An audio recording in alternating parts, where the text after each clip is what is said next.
Are you around tonight? November 1 Whiskey Charlie Whiskey. N1 DVL. N1 DVL from November 1 Whiskey Charlie Whiskey.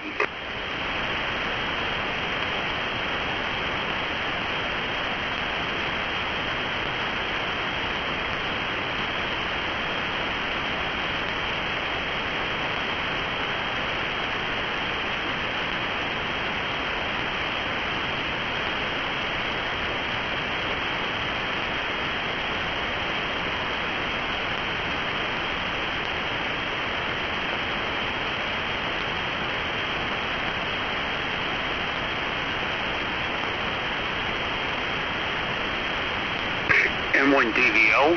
N1 DVL from November 1 Whiskey Charlie Whiskey.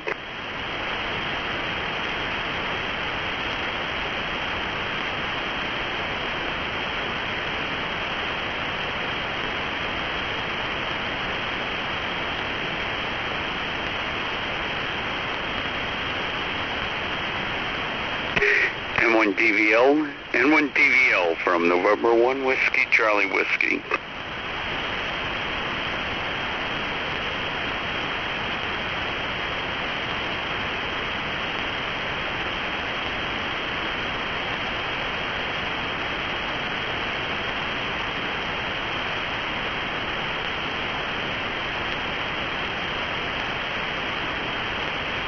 There's somebody out there, way out there somewhere. I don't know where exactly that's coming from, but anybody else hearing them? Anybody? Anywhere from the Toad Harbor end?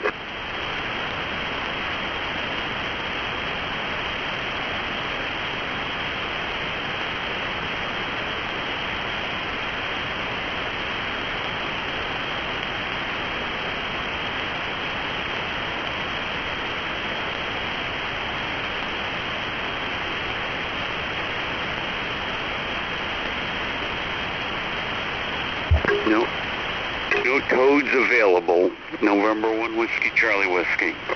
Norway 3 Radio, Mexico Radio. Oh my gosh, it's marked. It's stainless steel marked. Yeah, I was on 10 meters working a couple guys in Florida, and I was almost to the point of creating a pileup, so I had to kind of like get out of there so I could get to here. Anyways, how you doing, brother? I am alive and still breathing.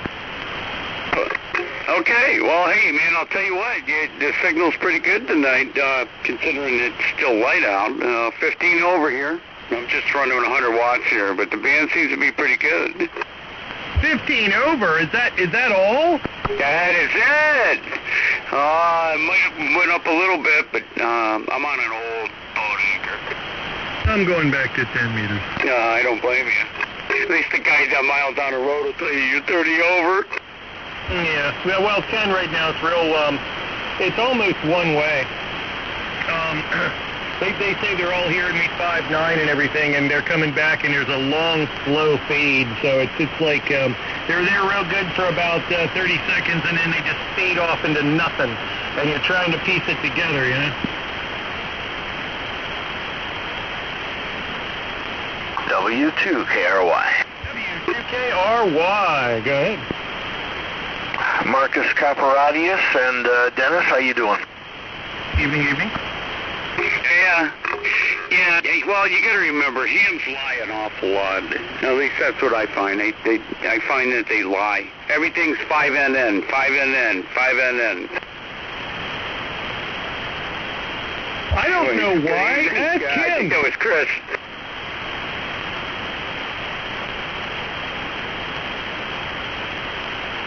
Or maybe not. You guys doubled. That's you, Chris?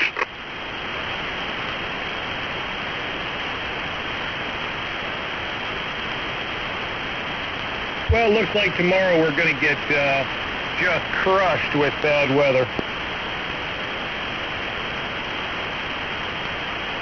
Nah, it'll only last a little while. Ray will have to put all his cables in a glass jar. I thought he was buying all kinds of good stuff.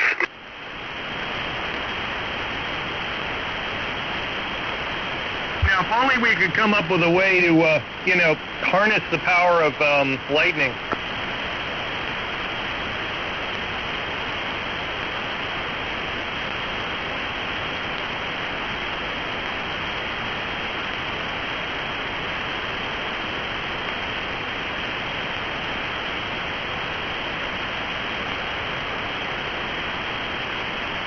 And why would you possibly need to be able to do that?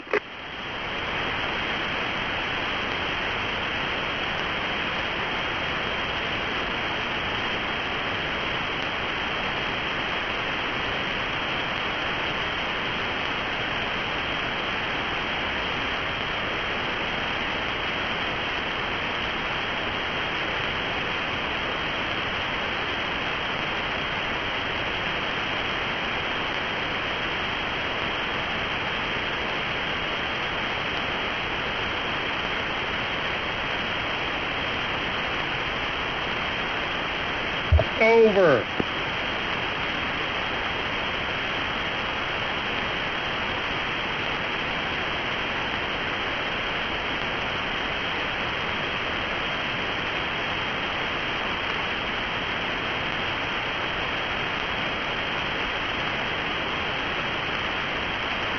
Here I am thinking it's not over until the fat lady sings. Oh, it's over, baby. It's over. Okay.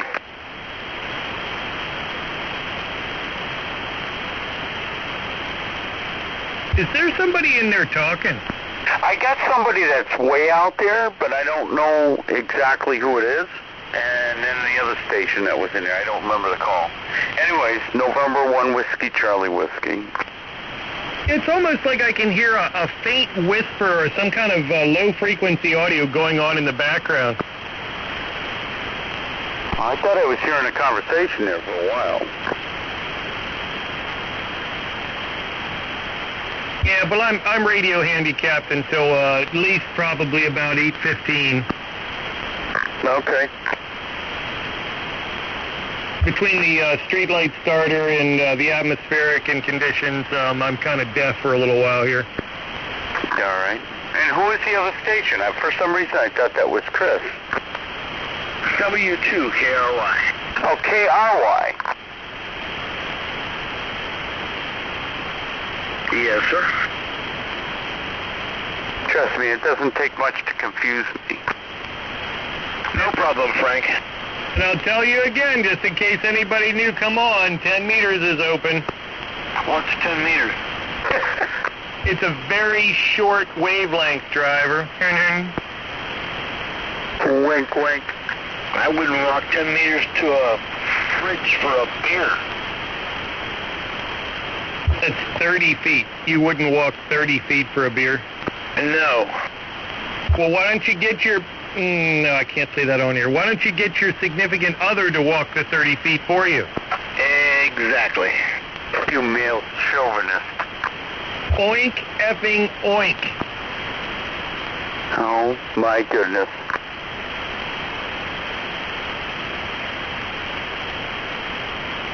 I'm white, I'm middle-aged, I'm religious, and if I was politically involved, I would definitely be a Republican. So there's all of the necessary reasons to hate me. Oh, boy. Boy, you all wound up tonight. I know. You almost sound like you pay a fine. Come on, give me some hate. I'm ready for it. I got the jar. It needs to be refilled. You're the sacrificial lamb until Ray shows up. Yeah, I was going to say, the dirty tacos don't come out till later. Nobody gets dirty tacos unless you get to the level of Ray. Okay. I don't even know what you guys are talking about. Oh, boy. Anyways, where is the old goat? I figured he'd be in here by now. He's dogging it somewhere, obviously. My goodness. I bet you Ray's still working on his antenna. I've been running 100 watts, so it shouldn't take him. He said he was going to be working on it again today. I don't think you call that an antenna. Well, you're not supremely impressed with his performance? No, never have been. Really? Wow. Well, why don't you tell us how you really feel? Yeah, 'cause I got my pen and paper and I'm ready to take notes. He's a mere shadow. Well, he's got to figure it out. He's it's amateur radio. He's not a professional.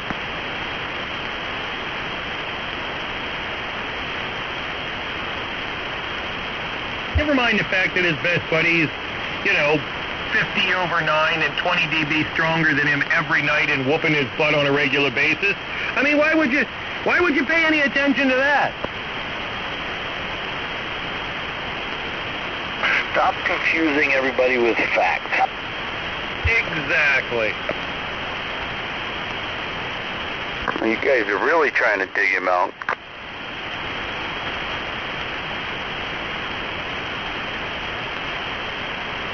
You just wait. You just wait until they figure out that the Kenwood doesn't belong on that top of the Sherwood list either. It's called Voodoo Electronics. If you stick enough pins in the tower, it'll actually radiate. What's a tower?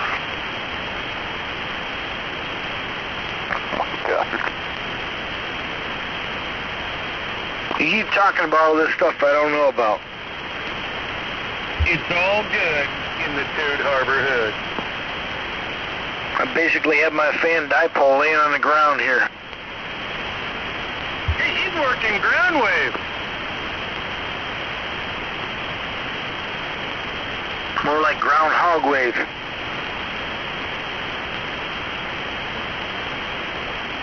Woodchuck net. If you guys would be so kind as to turn on your 10,000 watt amplifiers, that'd be really great. I'm afraid I can't do that, Dave. No, I'm just running 100 watts tonight, Mark. Now, why you gotta be like that? Because I'm high-pot testing one of the radios. I mean, 160 meters is an experimental band, but it's not an experimental QRP band. Oh, you want 100 watts? Okay, there's 100 watts. Especially not in the summer months. At the 50. I know. You'll get Ray all torqued up, and his blood pressure will go up, and he'll start screaming and hollering and throw you off the net. I live 8 miles from him, so I don't think that's possible. Oh, no, wait a minute. You don't even get to use that card. I just played it. I used it, I played it, and there it is. So the rest of us have to suffer and dig you out of the noise because you're like all up in Ray's grill and he ain't going to say nothing about it. Is that it?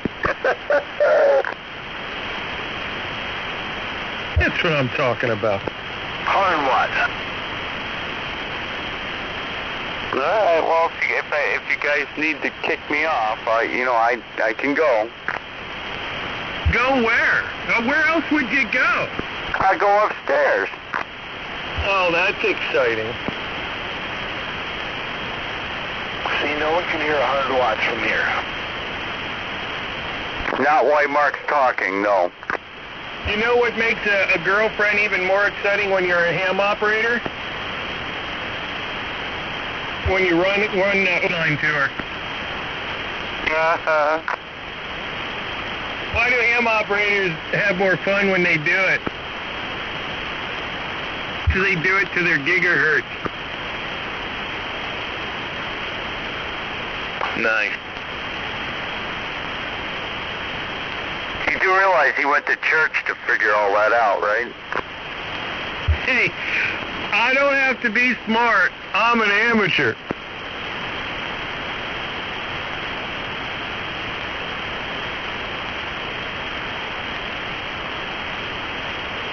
This here is for entertainment purposes only. What do they call that? Self-fulfilling prophecy. No, what they call that is theater of the mind. November 1 Whiskey Charlie Whiskey at 50. That sounds like an album title. Is this a directed net? No, this is a free-for-all. Or is this a misdirected net? Misdirected. I would like you to wait your time. This is a directed net. Make sure that all traffic is organized through the control operator, which is me. Yeah. You have to wait your turn. You can't speak out of line. Mobiles and QRP signals first. Yeah, but they got to show up first. All prefixes starting with, let me see, A through C. Oh, my God. Oh, I've heard it all. I could go on for another half an hour telling you all the dumb crap I've heard on the air. But we've already heard it. I know. Yeah, I'm just throwing it out there so you know. Well, reel that crap back. And quick. Well, you guys are wound up tight tonight, huh? This is, I'm really old. I don't have a job anymore, and I got nothing better to do with my life net. That's 1855.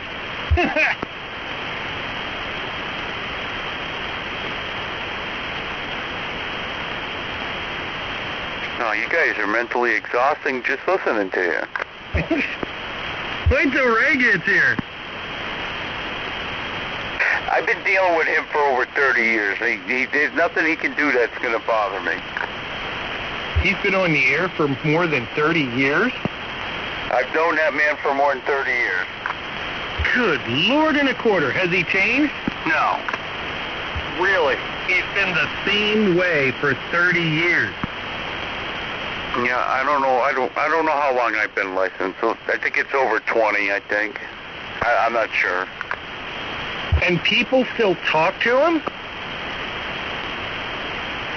To me? Yeah. That is amazing. Well, I don't usually offend too many people. Not you, Ray. Oh, Ray. No, he irks everybody he talks to.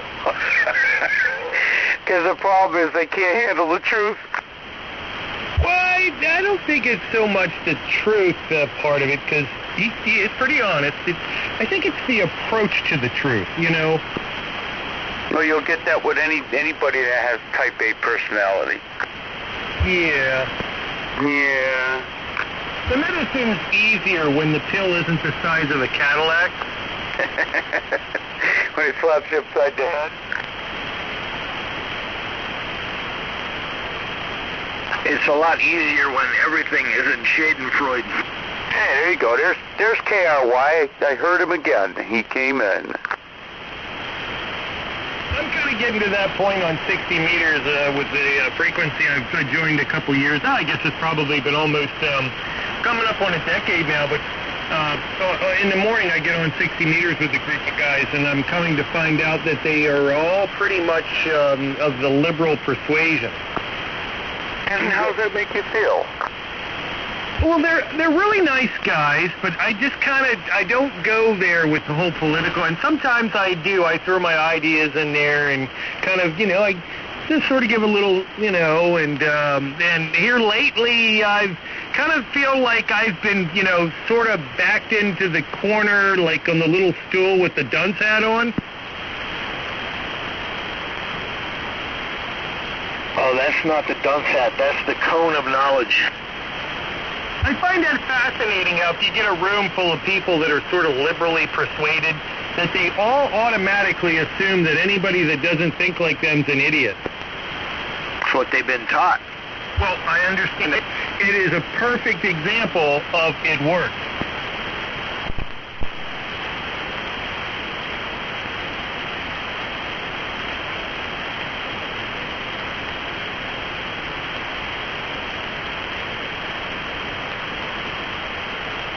I didn't have to waste $150,000 to go to college to be an idiot. I'm naturally one anyway.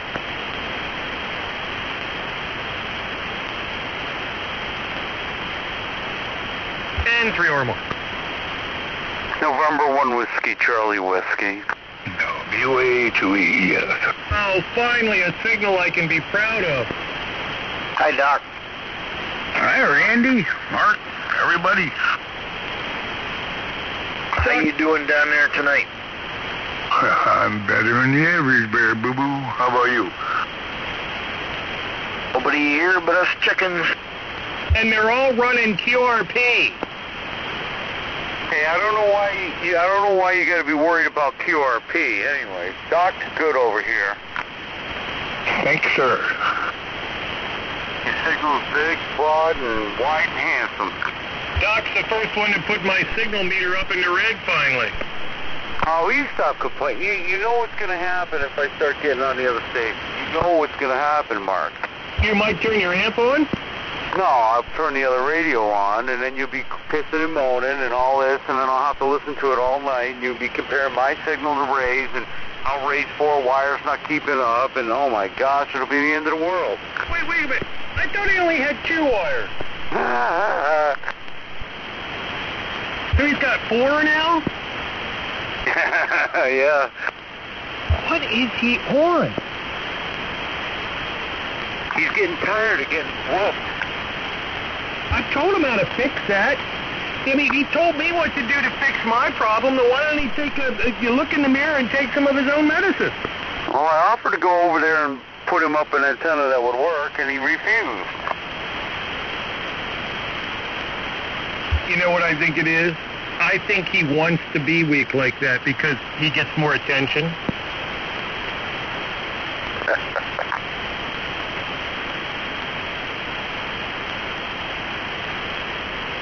You guys picking on Ray when he ain't even here? That ain't fair. Well, of course it is, because when you pick on him face to face, he gets all mad and his blood pressure goes up. What do you want us to do? Kill him on the air, Doc? Yeah, right. We want him to come back.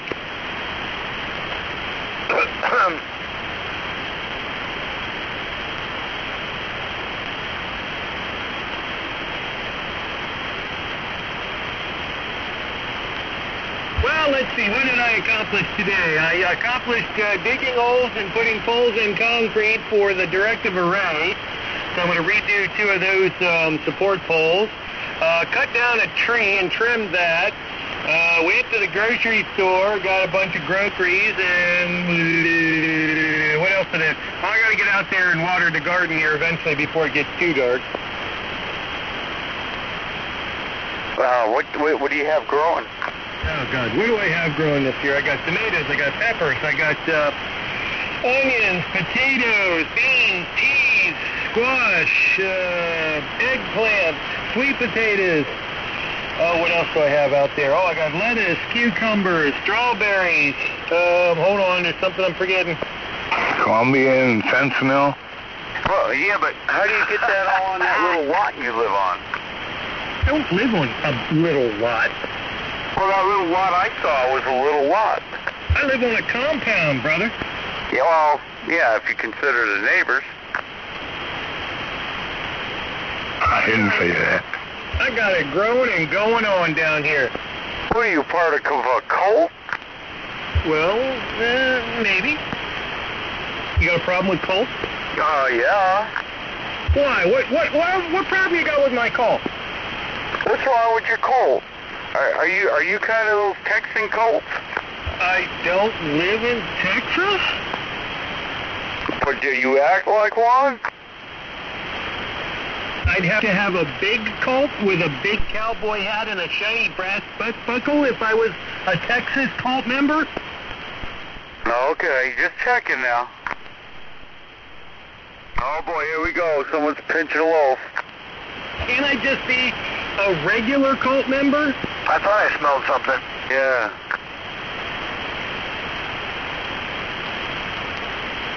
That looked like Randy's signal. It was. No, Randy uses a pulsar. He uses a pecker. Yeah. It's pulsing. I didn't want to use the other P word because I didn't want to offend anybody. It's okay, Ray's not here yet. I said anybody.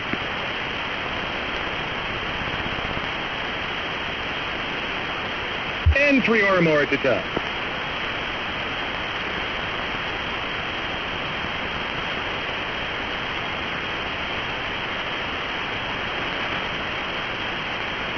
I don't have corn grown, and I don't have marijuana grown. Did you pay your sign this month? Did I pay my what? Your site? I can't understand what you're saying. Scythe. My pipe? Your sign. Doc, are you hearing him better than I am? F-I-N-E-S, fines. Did I pay my fine? F-I-N-E, fines. T-H, Tango, Hotel. Sign. Yeah, I'm glad I don't have a 7300 that can't hear. Well, I just wish you had a signal I could receive. 1-800-WHA. You want a little instruction? Take your RF gain, turn it down to about 10 o'clock, and turn your preamp on. And I'll pop right out of that noise. Why should I have to go through all that when everybody else I don't have to do that for? Because that's what I just told you to do. Oh, now you're giving orders.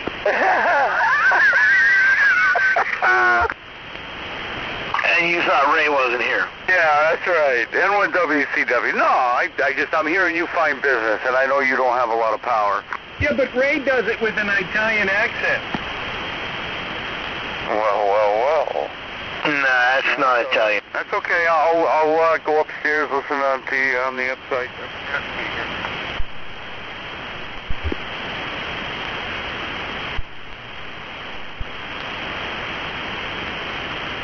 Did I mention that I have a street light starter that I have to fight with for at least another 10, 15 minutes? Only about every 5 seconds. Right. Oh, okay. I'm sorry that you have listener fatigue. I'm sorry that you have diarrhea of the mouth. I'm just trying to get a few words in before Ray gets here. Oh, that explains it. Hey, Doc, we need some sense and sensibility here. I've been trying to make some sense out of it, whatever, but, you know. You said sense. I want to ask some ballistic missile questions.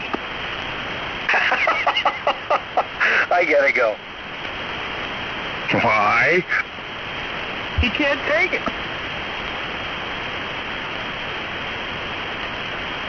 Wait. So what's that thing called? I got a mental block. Oh yeah, a tank. If it fires at 40, no. What is it? I said ballistic missile questions, not tank questions. Hey, you guys hear all the hoofah about the young generations reopening all the Roswell crap? No. Oh yeah, we gotta get the UFO thing going on, man. All right, I'm going There's been a whole bunch upstairs. of You guys have a good night. N1WCW. Good night, Dennis. W2 Caraway. Hey, Dennis. Yeah, you all have a good night. We'll catch you later. Hey, Dennis, thanks, man. I really appreciate you. Yes, sir.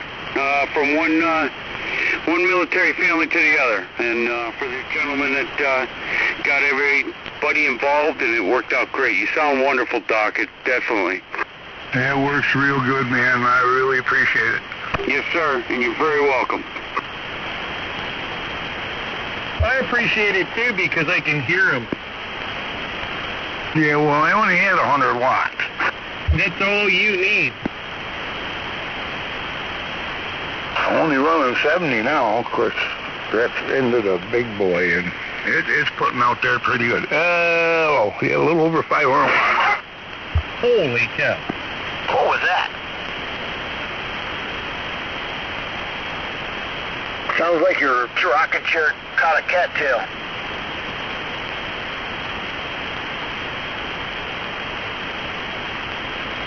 Doc? Oh. Sure hope he didn't croak.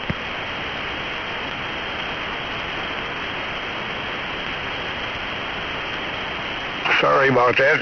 Freaking cat knocked over a whole bunch of crap. Scared the hell out of me. I thought so. So Kitty wanted to say something, huh? I don't know what she was doing. She's got 2 brand new kittens here. Well, not brand new now, but itty bitty little kittens, and she's been weird and all get out. Oh, she's being the super protective mommy.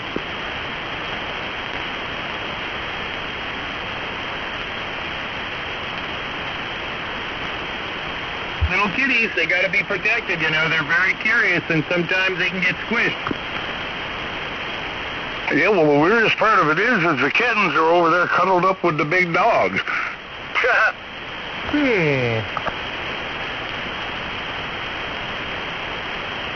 Isn't that cute? Hell, the mama used to sleep with them when she was young, too, actually. Well, the dog's nice and warm. Cat's body temperature is like a 107 to 110, so yeah, they're probably happier than pigs in poo sitting there and sucking up the doggy heat. Well, it scares me because, I mean, Zoe, she's a bit of a klutz. They would have a fever if it was that high. No, cat's body temperature is about 107. It's very warm. That's why I always feel warm. They're carrion eaters. They're critter eaters. They're carnivores. 102 max. That's your body temperature. Look it up. Oh, now I got to get the internet.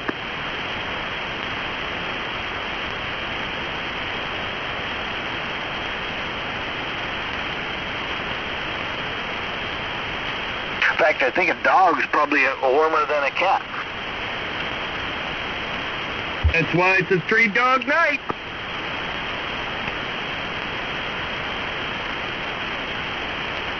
Actually, dogs and cats are similar, 101 to 102. Well, then what the heck's 107? Hello. This thing called a fever? Yeah, somebody real sick.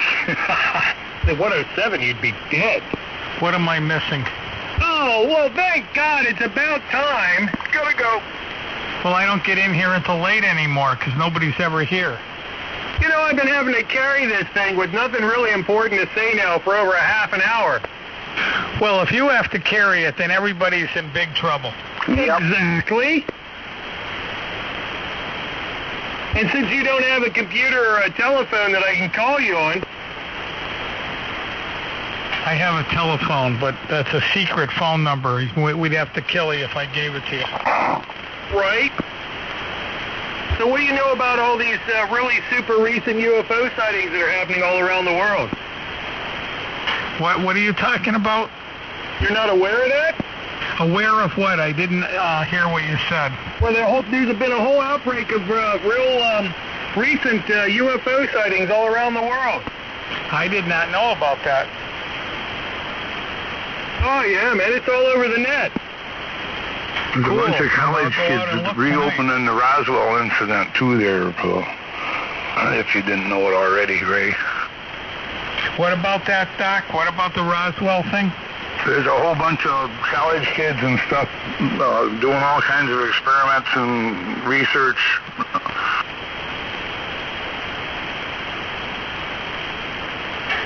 Well, I'm sure the Roswell thing was real.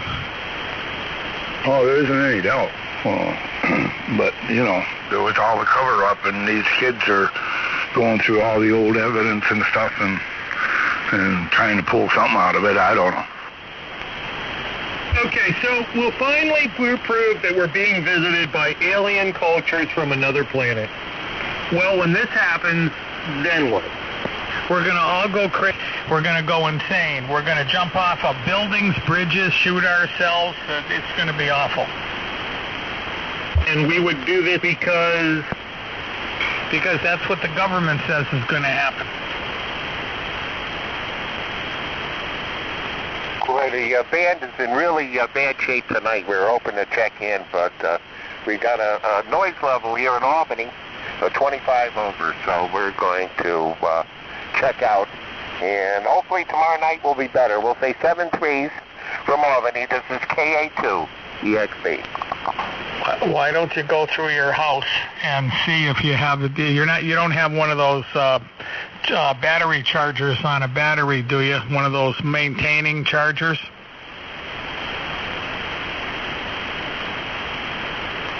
he said click. Well, I guess you can't hear me. Well, I was having a hard time hearing the QRP operators in for the past half hour. getting rough, Ray. It's getting rough in here. Yeah, okay. Well, I shot my last line today. I just shot the line about an hour ago over the tree, and it made it, and it came down to the other side, and I couldn't find it, and then I finally found the arrow. It's up about 40 feet, 35 feet, so hopefully, unfortunately, there's no wind. If it was windy like it was today, it'd probably be back down on the ground, and then I can pull this antenna all the way up, but I'm going to wait till this one comes down and get that line up, and then I might shoot another one and see if I can get in a little bit better spot. Did you tape a big steel bolt on the end of the arrow before you shot it? No, I don't have to. The arrows are big, and they're fairly heavy. Is that why it's stuck 40 foot up in the tree?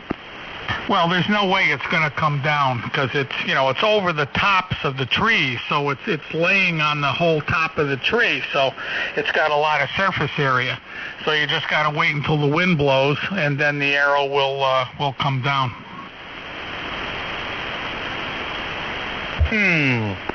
What you need is one of them good little quads with the camera, Ray. You can just buzz it up there and knock it down. Yeah.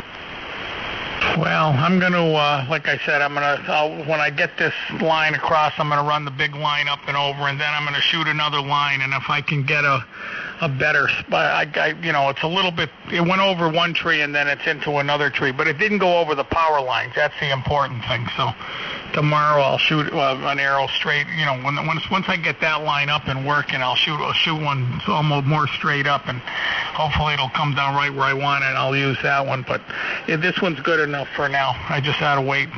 If it gets a little windy, I'll be all set. VE3WL. Wow, I can't believe it. Where you been?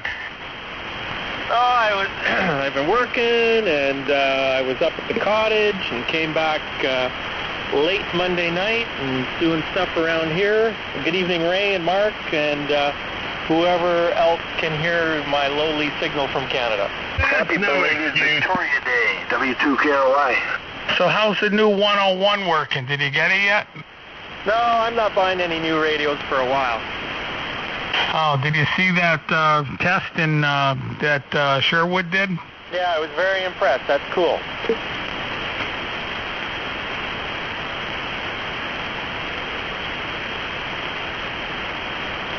Do you happen to know if that radio can transmit 4 kilohertz wide bandwidth?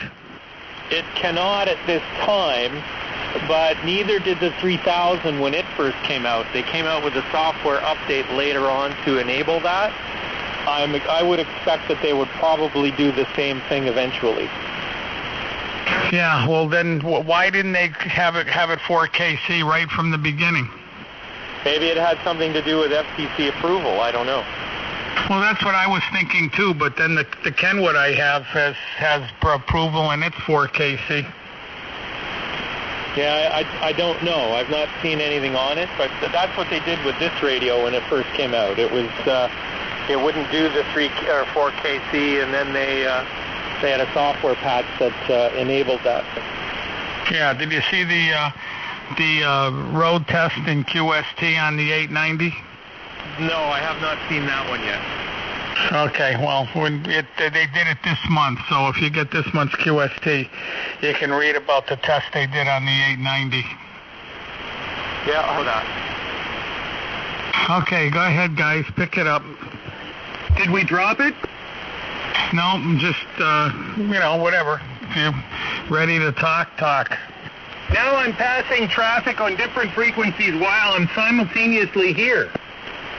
Now, did I ask you where I can get some barbell weights yesterday? Most people said you can get them at Walmart or something, but I need a couple, 2.5 pound barbell weights. What on earth are you lifting weights for?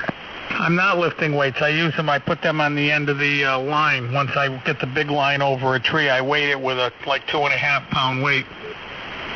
Oh, okay. They make a real good thing to do that, although if I search around enough, I could probably find something else. You have a Walmart nearby? Yeah. They sell them there. Will they sell you just the weights themselves? Well, probably not. You'll probably have to buy a whole kit. trying to think what else would make, well, I would say a plastic container with water, but what happens that is the plastic container breaks, the water freezes, it all runs out, so that's not going to work. A small metal pail with some rocks, that works just great. And then you can make it whatever weight you want. Yeah, but where Ray lives, they'll steal the pail. Yeah, that's what I'm afraid. It's out by the road, so I want this thing as unobtrusive as possible. Yeah, he wants to buy one of those expensive, like, barbell weights, hang it out there and paint it fluorescent orange. That way they can steal that. Well, I'm sure I can come up with something. You got to put danger, 10,000 bolts on it, and they'll leave it be. You know what I have here that I just thought I'd have a barbell. I have the barbell bar, and that bar weighs 20 pounds by itself. So I could just cut off sections of that bar and drill a hole through it, and that'll be my weight.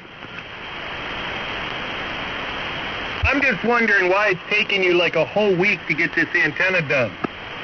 It took me 2 days. I finished it yesterday, and the day before I worked 2 days on it, 2 full days, because there's a lot of work, because you have to keep on going up and down the hill, and I had to shoot a whole bunch of arrows from the top of the hill. I couldn't get them to fly far enough. And finally, I got one over the tower, and it jammed. It literally hit the top of the tower, right at the top of the tower, at 100 feet, and it got hooked up on the bracket up there, and I had to break it. And then I had to shoot another one, and that one, believe it or not, went over the tower too, about a foot to the other side, and that one was over. That one I managed to get down.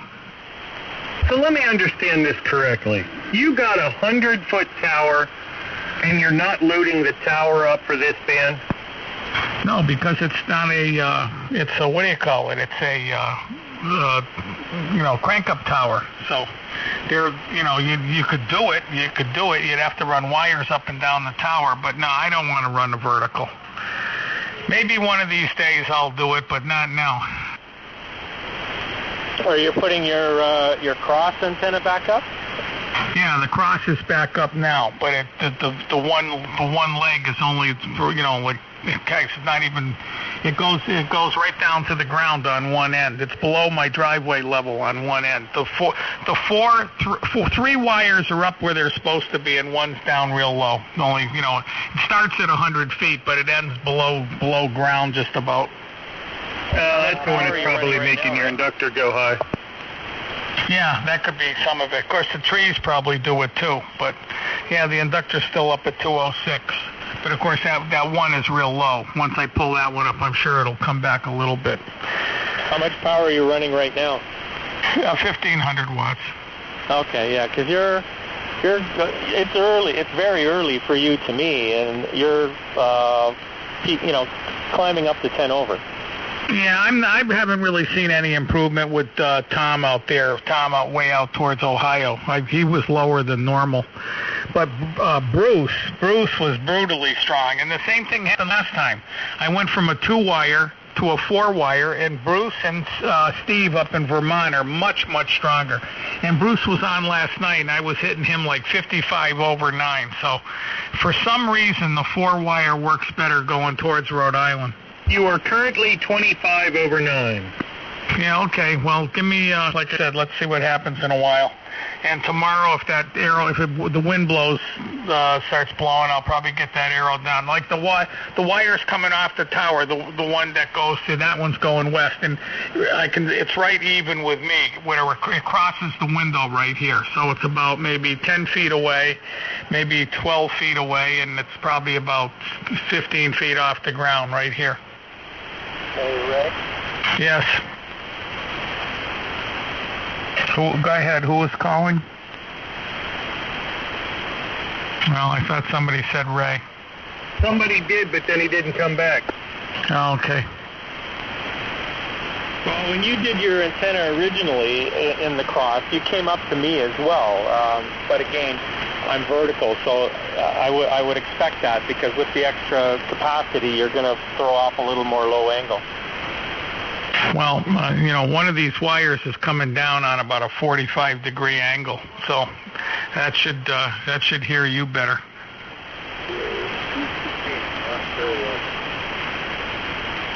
Yeah, whoever that is, it sounds like it might be Walt, but I can't hear you. Who's the QRP station? Come again, please.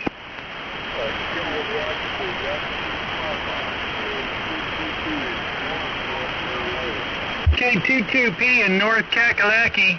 This is Norway 3 Radio, Mexico Radio, near Harrisburg, Pennsylvania. The name's Mark, Mike Alpha Radio Kilowatt. Go ahead.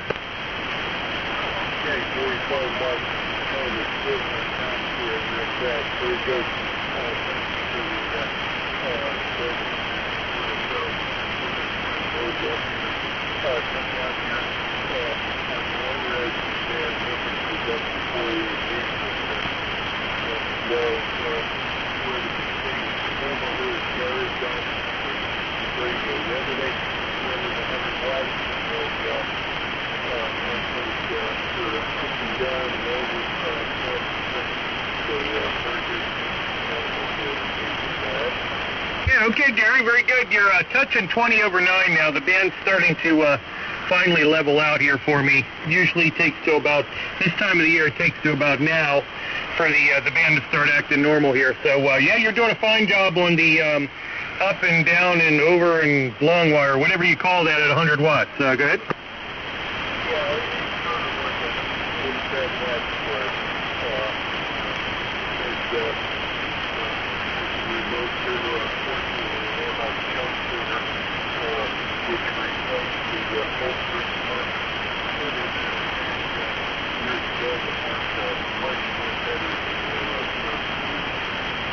Oh, yeah, that's, I'm not even sure we can let you on this frequency knowing you're running one of those kind of tuners, but since you're new, we'll make an exception for the moment.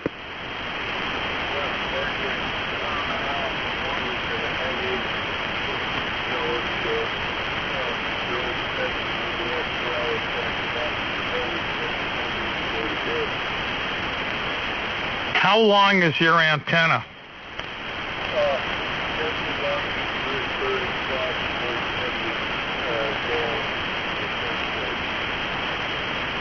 I couldn't understand you. It sounded like it said 130 something, 170. Was that right?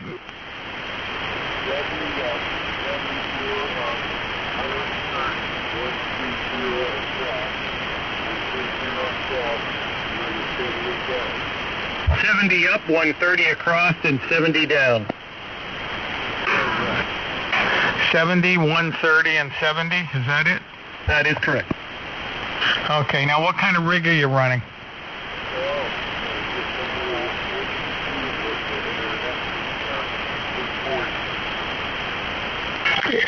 What, 940 or 840? 840.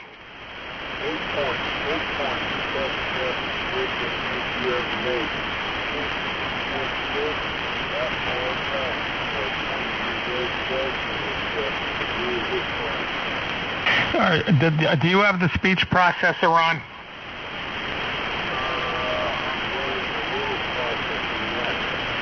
Okay, because I'm having a real hard time hearing you because your audio is too bassy for me. It's too flat and too bassy, and that makes it very, very hard to understand you. But okay, and so let me ask: is that a Yaesu he's running or a Kenwood?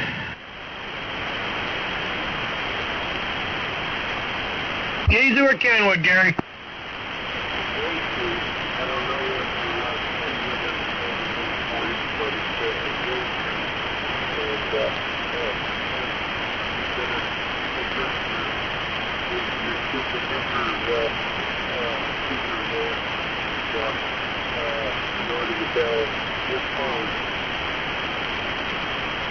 It's a Yaesu. Yeah, okay. Well, he sounds off frequency to me. Is he off frequency to you? It's kind of hard to tell with the audio the way it is, and he's got heavy QSB right now. He's in North Carolina, so it's a little early for something that whole. But I can't really be sure. Yeah, well, I started to tune, and I had to tune up, so he's off frequency. That's part of the problem. Okay, go ahead. You carry on, because I'm not really hearing him very good. N1 DVO. Yeah, he's off by about 30 hertz.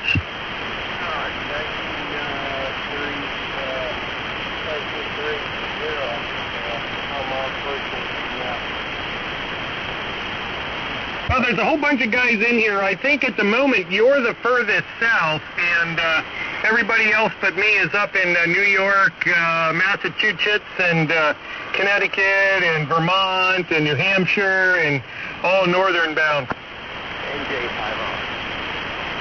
You're about 10 hours. Yeah, I'm kind of the gateway to the south. And what's your configuration power and antenna?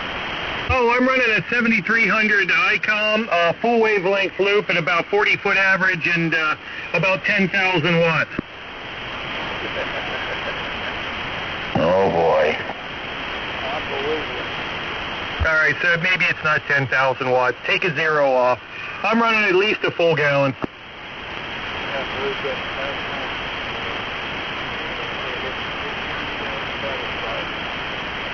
Oh, yep. It's a good start. It's a good start, Gary. But you can't just leave it there. You got to get better.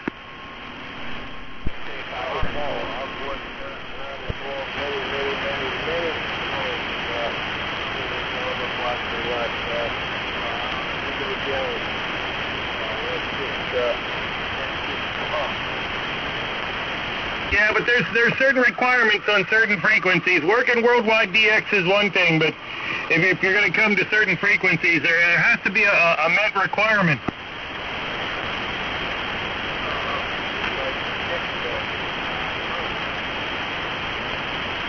It's kind of like dues, you know? We don't have actual monetary dues on this frequency. We have certain set requirements for signal strength and audio quality. I would imagine all this power is acceptable.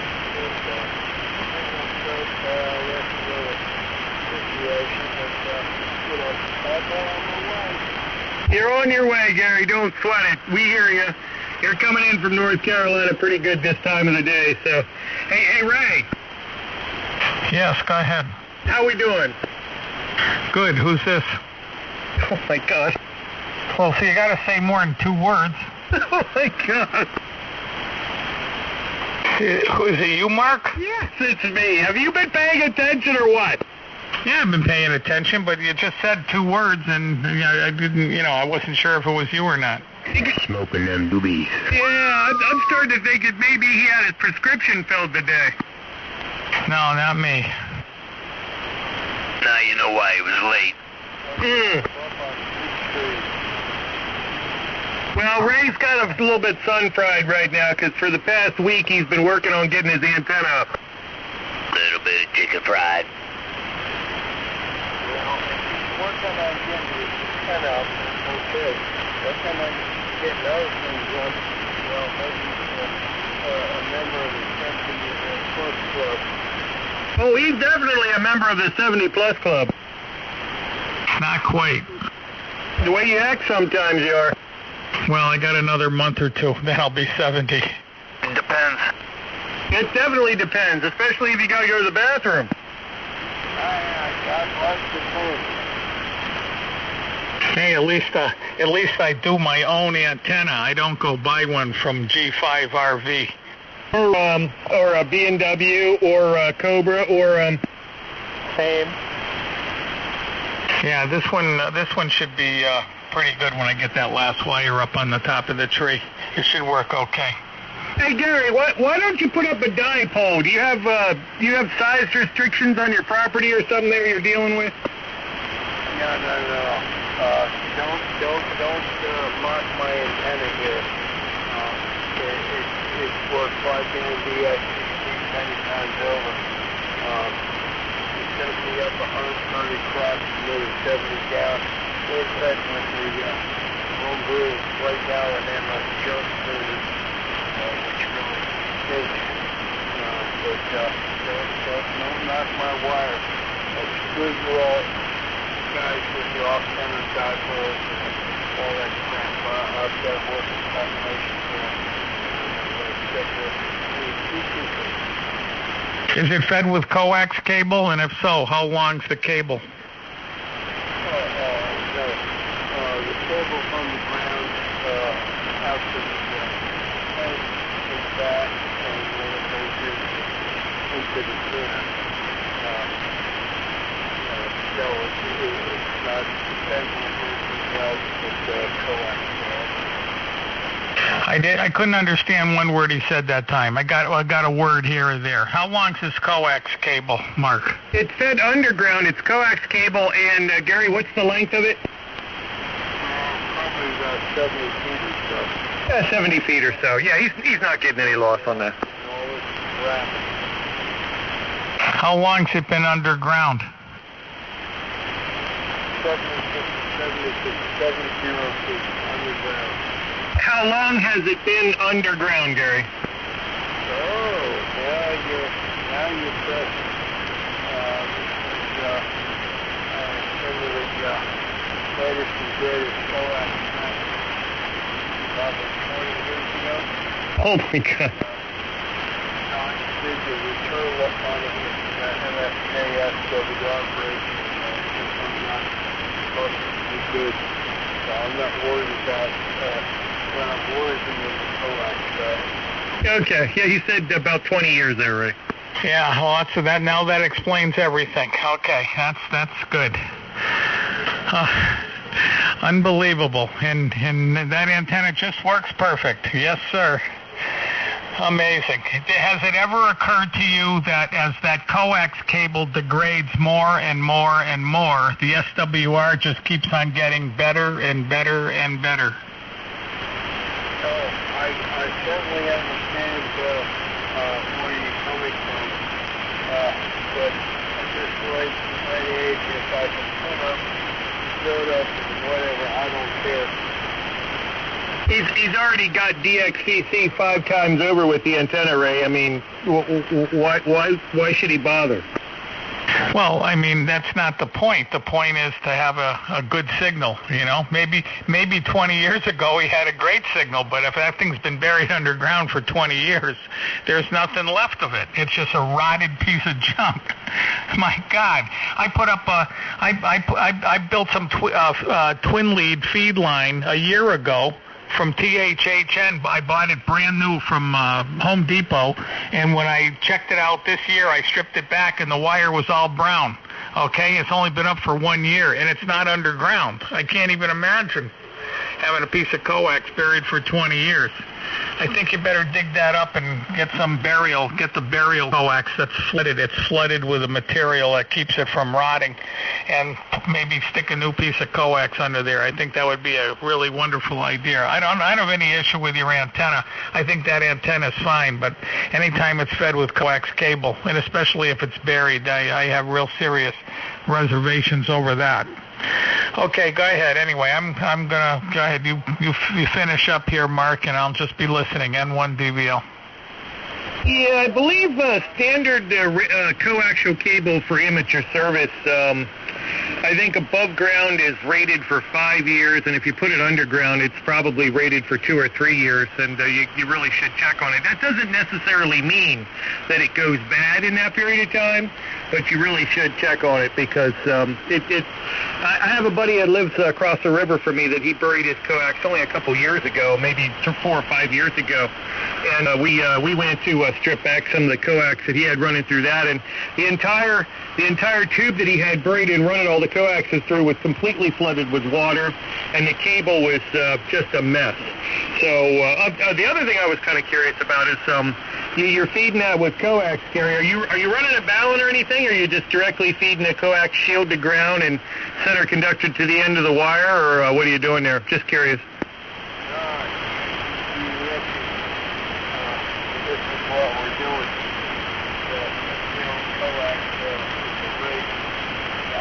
Coax back then, there's an antenna there, and presents a high load, and the antenna goes like 4 meters, home version is more efficient than the antenna.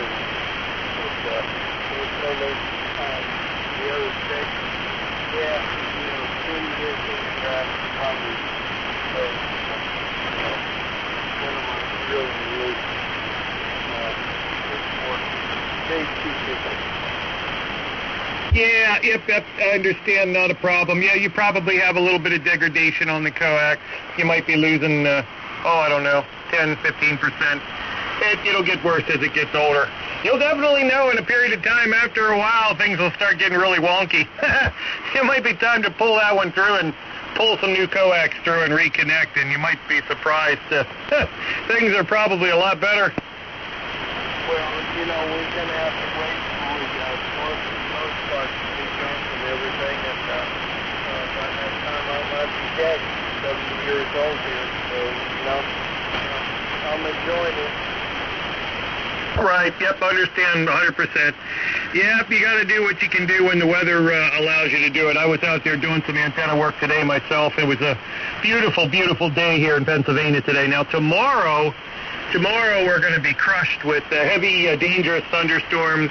They were given warnings out today about what's coming tomorrow on the radio stations, and so they're a little bit concerned about that. So tomorrow is not going to be a good day for antenna work, but we were doing a little bit of antenna work out there today during the nice day that we had. So appreciate you calling, Gary. I'm going to put you back on standby here for a minute and myself, and there's a bunch of other fellas in here. I'm going to turn it back to them so they can get a turn too. Thanks for calling, Gary. Hang around. Don't go anywhere. We'll be in here for the rest of the evening, N3 RMR. RMR, KQTP, very good.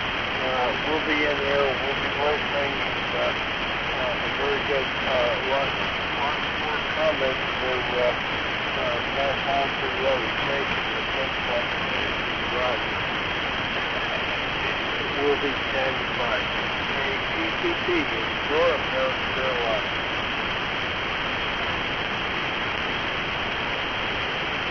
Jump ball. Anybody wants it, pick it up.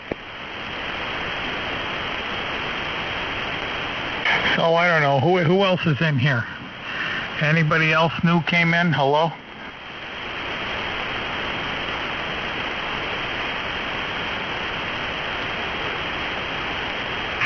Good evening, Toadman. WG2E. Hey, there he is. Hey, Carl. Hello, Jeff. Where have you been? Oh, I've been working away and keeping busy. I've been outside a lot and up north at the cottage where there is no station. Oh, okay. Well, glad to hear from you. I was thinking the other day that you hadn't been on in a while. Yeah, I hadn't been on. It's been almost a week and a half, I guess. Okay, well, I might have missed you. I'm not in here every night, but you might have snuck by me. But yeah, you're doing okay. About a 10 over so far, and you're coming up from when you first came on. Yep, you're 10 to 15 over here, Carl. So doing really well as well. Good, clean signal. P3WL. Okay, nice to hear from you again. And hello, Randy and Mark and whoever else is here. 10 meters is now wide open. Oh, wow. That's so exciting. Hang on. Let me switch. 6 meters might have a little activity, too. Yeah, wow. Hey, Carl, 6 meters is open. Oh, why don't you call me?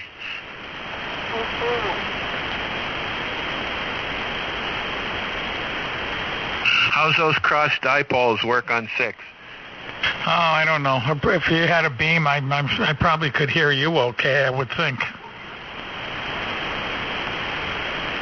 I didn't get the front wire up yet. I shot a line over the tree. I think it's going to work, so maybe tomorrow. Yeah, I heard the tail, and then everybody was wondering where you were a little bit. I was listening while I was eating dinner, and I said, uh-oh, I hope he didn't get across that 13,000-volt primary. No, it came up, I don't know, about 15, maybe 10 to 15 feet short. Okay, because, yeah, we'd hate to think you were just a crispy critter now somewhere. Are you kidding me? Everybody be down here not trying to get my radio equipment. Hey, QTP, got a question from the station's frequency. Who's messing around with whatever, what is it, 30 meters? Yeah, go ahead. KC2D, right? Is that right? Go ahead. Kilowatt was that 2 comma, 22 Peter. He's playing down in, whatever, but got the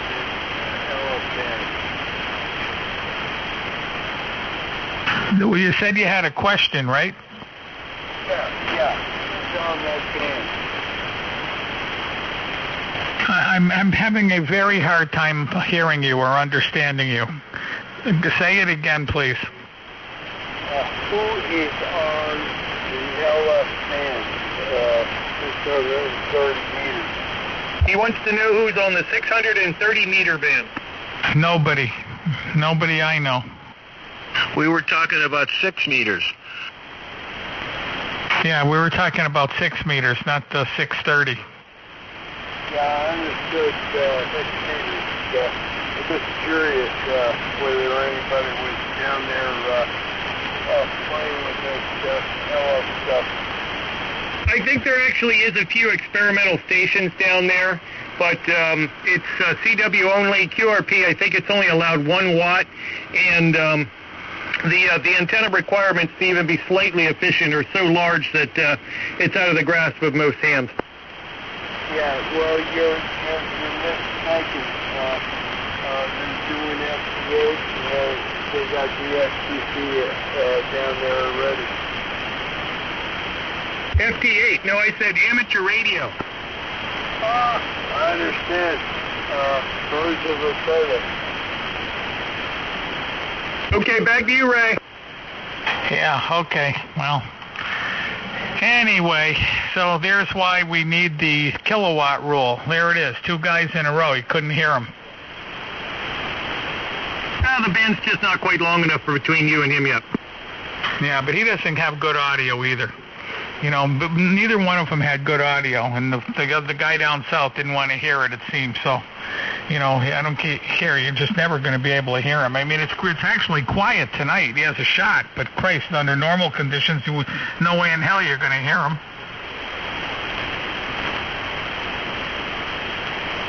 What's wrong with my audio? It's very flat, and it's kind of on the bassy side. Muffled.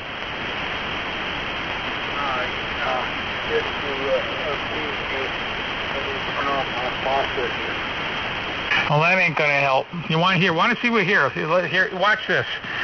Watch this. Okay, here. This is with processing on. Mary had a little lamb, and that's with processing off. Off. Mary had a little lamb. Her fleece was white as snow. That's off.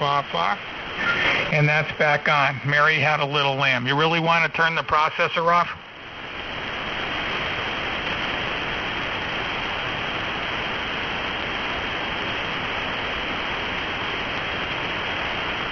You're the guy using the Yaesu 450, right?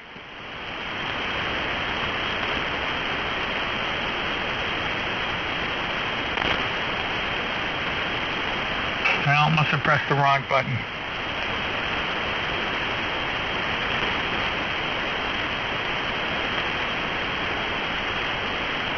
Well, go ahead. Let's go back to regular, fun conversation here. Go ahead, Mark. Say something fun. Back to regular programming, about 6 meters. Hey, I got my Harbor Freight catalog today, and they got that 3,500-watt inverter generators on sale again. Ooh. What are you going to do with that? Oh, I'm thinking maybe just put it in the garage and for emergencies. I never really had one because I can run my furnace and heat my house on 110, and I have a big storage tank of water and a pressure pump in it for my water system for the house that runs on 110. And so, heating water during a cold outage might be a nice thing. So, okay, I misunderstood. You're talking about a regular generator. Yeah, it's one of those inverter generators. It's a Jenny that has an inverter built into it so that the engine isn't always running. Right, but how much, it only does 110 volts? Yeah, it's a 3,500 watt watt peak, and it's on sale for $6.99. So I was looking at some reviews, and they seemed pretty good. Most of the people that had complaints were probably not mechanical people. I could keep things running a lot longer or better than most people, I would think. Yeah, but there's a lot better deals than that. I mean, that's no power at all. I mean, I'm running a Generac. It's a 7,000 watt continuous with a 12,000, I think it's a 12,540 watt alternator on it. And I paid like $9 something for that. Now, if you go to Harbor Freight, they had some really good. You want a generator. That generator there is only capable of 2,000 watts continuous. That just simply isn't big enough. It's not big enough to do anything. You got to get the minimum, absolute minimum you want is a 5,000 watt continuous. Yeah, Carl. And that's minimum, and that's even too small. Because my 7,000 watt here that I have, it's a 220 volt, of course. I hook it right across the panel. And, I mean, 7,000 watts continuous will run the house pretty good. But it's still, you can't run the stove or the dryer or anything like that. Oh, I don't care about running the whole house. I just thought it'd be nice to be able to run a couple things if necessary, the radios and whatnot. Plus, I can put it in my little cart behind the lawn tractor and take it out in the woods if I need to use a circular saw or something like that. So, I might go check it out. The reason the price tag is higher than normal, Ray, is because of the kind of generator that is.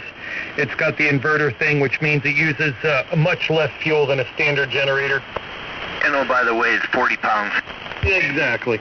No, I understand what it is, but all I'm telling you, Carl, is you're crazy not to buy a 220 volt, 240 volt generator, because then you just hook it across the panel and you run everything in the house.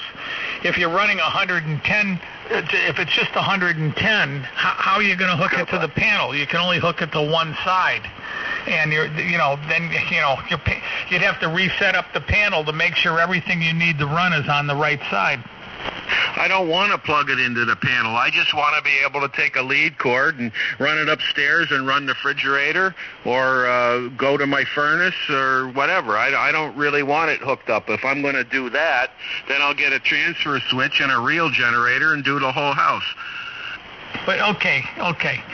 It's 2 o'clock in the morning, and it's 15 degrees, and the wind's blowing 40 miles an hour.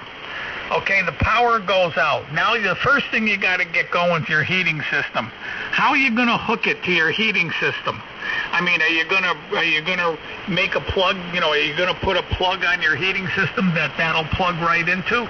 Because if you had to go hook that up to your heating system now, you'd have to rewire the whole thing by hand.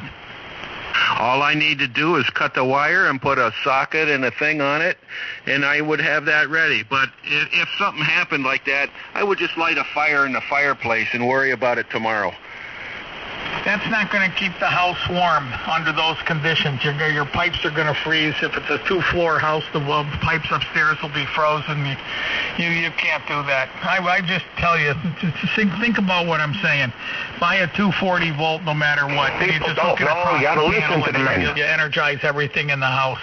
You have to remember, if the power goes off on in a blizzard, okay, the power goes off in a blizzard and it's 10 degrees or 0 degrees out and the wind's blowing, you don't have time to do all that stuff. You just got to fire the generator up and plug it in. There was a plug in my garage when I bought this house. The guy had a big welder out there, what do you call it? For welding cars and stuff. So I just reverse hook that up. And what I do is I have a lead that comes out of my Generac. I put it outside the garage door, plug it into that welder lead, and just backfeed the panel, because that was obviously 240 volts, and I just backfeed the panel from the garage. I can literally, if I knew something was going to happen, and even if I have to move the car and everything, I could have the house back up and running within 5 minutes. Right. Okay. Well, that if I want to do the whole house, I'll go ahead and do it that way. When I had my new service put in, it's all ready, it's wired up. All I need is a transfer switch and a generator. But I want one that I can just put in the back of my truck, that I can take out in the woods, I could take down to out to some job site. You know, that's all I want for right now. And I thought the price seemed pretty good, so I was just mentioning it. Okay, well, I don't know. The price seems high to me for that kind of power. I've seen them have sales on generators where they're selling you. Yeah, I've seen them sell a 7,000 watt, very similar to my Generac. Probably not as good for like $500 and something. That's a really good deal. Yeah, well, that'd be contractor grade, and it would be very loud, where this would be nice and quiet. Hey, Ray? Yes, Mark. How are you going to take something like that out into the field day and use it for field day? Well, I didn't buy it for that, number one. If I want a small one, I'd buy one of those little Honda things that are really tiny. You know, they only weigh I don't think they weigh 30 or 40 pounds, something like that. And they make maybe a kilowatt. I think they make 1,000 watts, somewhere around there. But mine's on wheels. You know, you can wheel it around, but it's certainly heavy. I'm guessing it weighs, and this is just a guess, but I'm guessing it weighs 300 pounds. Right. The Honda EU2000 inverter generator, which is 2,000 watts, is about $900. Where this one here is the similar kind of design, and it's $700 for 3,000 watts. Plus, you can buy the kit, and you can parallel two of them together if you were to have two, same as you can with the Hondas. If you had two of the 2,000 watt Hondas, the little small red ones, I know the ones you're talking about, you can get 4,000 watts out of that if you're running two in parallel. The fact that they're inverters, they can be paralleled. Yeah, so it's the portability. He's buying it for the price, portability, and ease of use. It's not very heavy. So, and it sips gas too. The inverter kinds, they sip gas, unlike a regular generator, which gobbles gas up. But yeah, I agree with you, Ray, that if you're gonna power the house or have it set up for emergency use to run your home, yeah, you'd get a big, gas-powered 240-volt, 8,000, 10,000 watt, and you'd have it all set up like that. But he's using it for portability, for field day, for contractor use, so he can pick it up and go with it. It's a utility generator. Hey, Carl, N1SAG, does it give you a perfect sine wave? Well, I don't know, but that would be one of the first things I would check. I'd throw it on the oscilloscope to see how good it is. Well, maybe the manufacturer gives you some information. Maybe that's why there's I don't know, Mark, you know everything. Does that inverter generator thing give you the good sine wave? Whoa, wait a minute now. I don't know everything, and I'm not sure about that, because it being an inverter, I think that one might be a pure sine wave, but I kind of doubt it for the price bracket that it's in. Pure sine wave inverters, just regular pure sine wave inverters, not attached to a generator, but just the regular pure sine wave inverters are like $1,500, $2,000 for something in that power class. So I kind of doubt that that's a pure sine wave inverter on that. Roger, yeah, I was just wondering. I got a little inverter for out in the, you can hook it in your truck, and it's got two 115 or 120, whatever they are, volt outlets on it. And I've used it a couple times for light duty, and it works okay. Then my son had one that, they're small, though. They're like a little brick amplifier size, and he had one that had a pure sine wave. And I don't know I think he sold it now. He wasn't using it anymore, but I was just wondering. N1SAG. Yeah, the one you have probably would be a square wave. I got one like that. You plug into the lighter in the car. It's like 140 watts. And I checked it on a scope, and it's a square wave. As long as the signal you're receiving isn't on a birdie, you're good. But if it's on a birdie, you're screwed. So they make a lot of noise, but yeah. You can get if it's a pure sine wave inverter on that generator, that's a really good buy. But I'm not sure on that, so I can't say for sure. Well, Carl, you got to look into that. If Well, I it's the have. one I have. that I you just, said it's the catalog came today, and there it was on the front cover. Sine wave one, So because they're the ones it got me to that thinking. As the load lightens up, they go slower. The ones like mine always run at 3,600 RPM or what? Right. That would be a 2-pole generator will run at 3,600. A 4-pole would run at 1,800. A 6-pole would run at 1,200. So it's got to run at 3,600 all the time just to maintain your 60 hertz, where the inverter-type generators only have to supply enough DC to the DC link to keep the capacitors charged up for the inverter. Yeah, there you go. That's why it tips gas. Which makes me believe it's a sine wave. Well, it might be a step sine wave. If you were to look at it, it's not real smooth. It would kind of look like a pyramid, with those kind of jaggedy edges. And that's called a modified sine wave. You are correct, sir. I think that's what mine is, but it does. It works fine. I mean, I've run, I've run it many times, and it runs everything in the house fine. And as long as it's going through the Astron power supply, the power supply will flatten it out. Yeah, well, if I want to get a big one for the whole house, I'd have to run it on LP here because I have LP. So I'd have to get more of bigger tanks because I got enough storage to heat the house. But if I had to run that for any length of time, I'd need more. I only got a couple 100 gallons where I should really need one of those long 500-gallon tanks if I wanted to do it. Ray, right now on Tucker Carlson, the government admits it investigates UFOs, and Tucker's team is at a UFO fair with all people dressed up as aliens and signs saying I've been abducted and everything.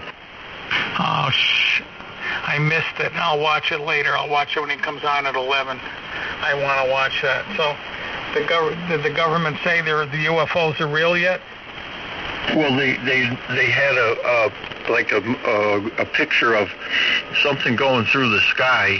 I guess I don't know who took the picture. I got the sound turned off and I don't have the caption on, but I'm just reading the headlines underneath. But here it says they met a man who says he was abducted by aliens. So here they are. They're all getting abducted. I'm pretty sure his name was Ray. No, Ray was never abducted by aliens. He'd be smarter by now. Oh, come on. You can't say that. The probe. He may have been probed. I looked in the catalog to see if they say anything about pure sine wave on that inverter, and it doesn't say anything. All it says is that they're clean for TVs and electronics, but that doesn't mean that they're... I don't know. Oh, well, that's probably, it could be modified close enough to pure, That's what I was wondering about TVs and electronics, because, I don't know, everybody says that the generators we buy, these big utility generators that put out 10,000 watts are harmful to electronics, and everything in the house is electronics. My new heating system's all got a big box out there with a power supply in it and semiconductors and all kinds of components inside, that run the furnace, So everything is, with that today. It depends on how they build the generator itself, the windings and the stator and the rotor windings. If it's done well, it'll make a good clean sine wave that'll look really nice. But if they cheap out on it, the sine wave will be kind of flattened on the top. I've been at our house in Glen. We had 5,000 watt generators, and I've been using those things for years. And with my ham radio gear. Oh, I got a call coming in. Be right back. KB2's MVP. Yeah, the motors. I wouldn't want anything that was going to damage any of my expensive equipment. Precision motors don't like. Is that Russ? Yeah, it depends. Things are a little bit more tolerant these days, but the old precision motors and different things aren't particularly happy with square waves and modified sine waves. Yeah, well, I don't know. My buddy told me that the running my generator in a power outage in the winter, running the furnace is bad for the furnace components. And I've had failures with that component that fires the thing and has the sensor that goes into the firebox there. And he says that's on account of the generator causes them problems. So I don't know. I'm just saying people told me. But I've run it. And I've run it, in fact, I don't know if I didn't have to run it this winter, but I think last winter we had a pretty good power outage. And I know when we had that October power outage that lasted a week here, I ran all week with that generator. And I think I'm still on the same components there. I can't remember, to be honest with you. So I've had different generators over the years. They're all Generacs. I had all Generac generators, and then my welder that I've been running my whole house from. So it's lots of electronic devices, lots of boilers and water pumps and light bulbs and anything I've ever run. I've run off. I mean, I don't ever shut something off and not run it on a generator. And I've never had a single issue, so I've been like either lucky or the stuff that I have has been pretty good, but I don't see where there's a problem. Yeah, I like I said, I run it, and I run everything. I run the radios, the furnace, refrigerators, and I'm like Ray. I'm plugged into my welder outlet, and I switch out the street feed and switch on the generator, and I have a little pilot light on the street side that tells me when the street power comes back on, and or I watch the neighbors when their driveway lights come on. I know I'm back on the utility company's power. 110 volts is 110 volts, no matter which way you look at it, up or down, sideways, left or right. What does that have to do with anything? This is KC1 EWJ. I have a comment. I also have a generator, and I had it wired into the home. However, I was advised that you don't really want to just take the plug from the generator and put it into a socket like a 220 dryer, because if you do it that way, from what the gentleman told me, that really could, energy could go up into the lines of the street and affect other homes. So that's why what I have here is a shut-off box. So when I'm using the generator, it shuts off any power that could go to the street. This guy's in the dark. Right, yeah, we disconnect, we have a disconnect to the street, so we make sure we don't backfeed into the street.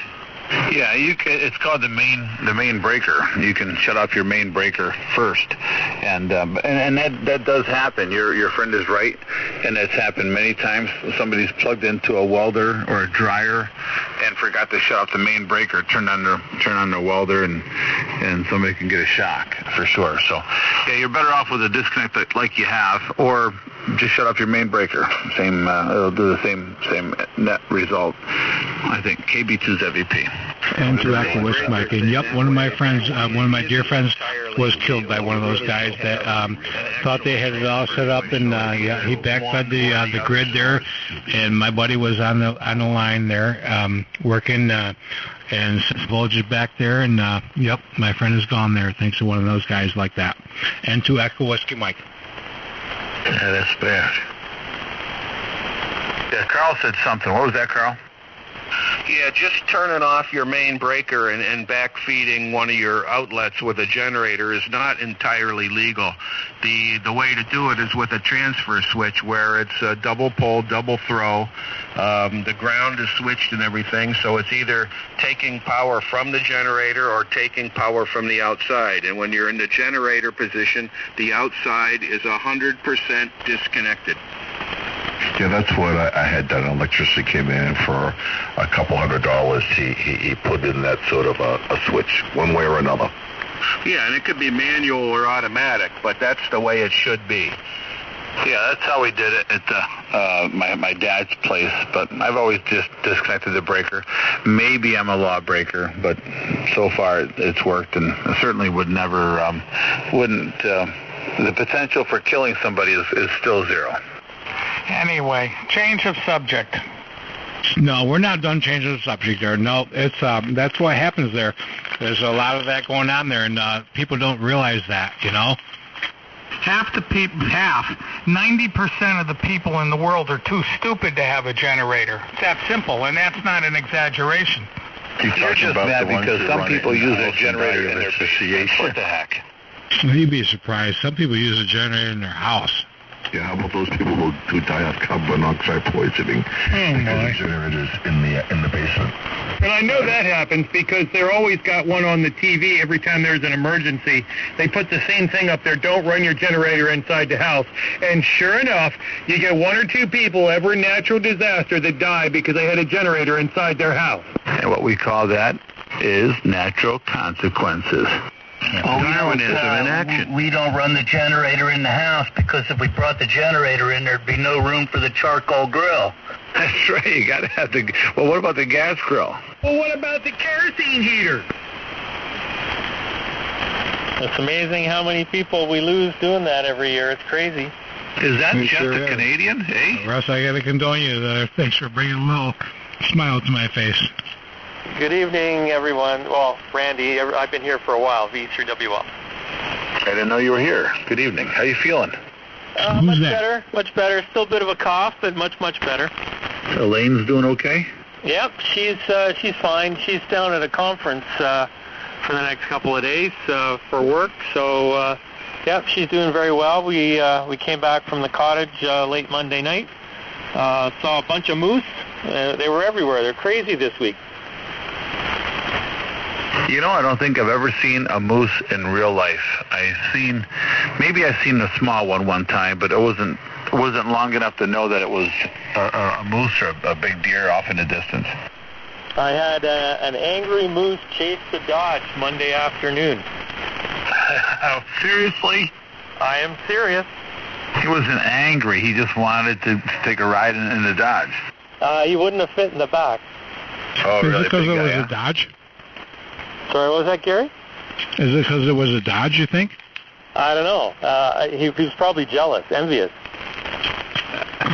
That's good. Good to hear you there, Jeff.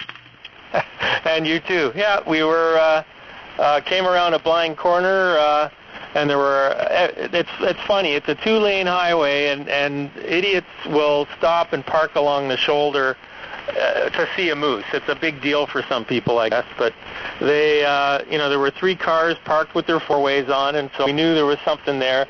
I pulled up slowly, and you could see the moose walking just maybe 5 or 6 feet in the bush line along the highway. I crept past. He made a big veer to the left, came out on the road in behind the truck, and kept following me. Of course, he couldn't keep up, but he was running down the yellow line in the middle of the highway after the Dodge. You definitely want I can see that with the cheese crows dangling out the back.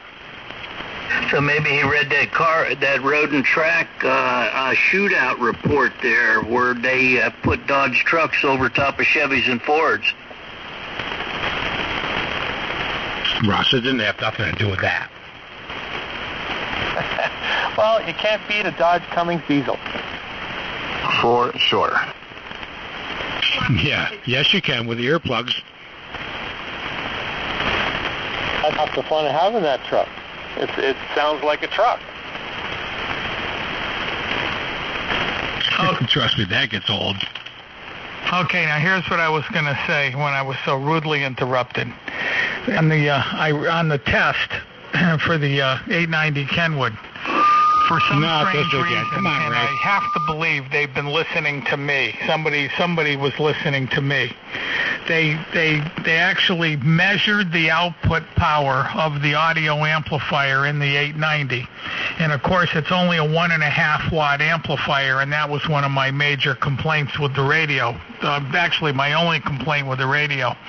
And it actually puts out 1.9 watts with a total, and they actually measured the distortion on it, which I've never ever seen done before, and the distortion was 0.11%. So the normal radios have a 10% total harmonic distortion, and this one was like 1.9 watts at 0.11%, which is extremely good. So I figured I'd just add that in there.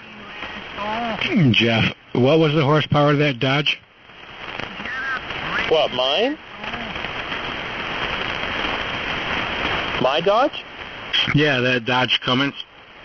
Well, it was mine originally when it was factory was 235, but I'm closer to 400 right now. It's not. Is that with a turbo? Yeah, they only came with turbos.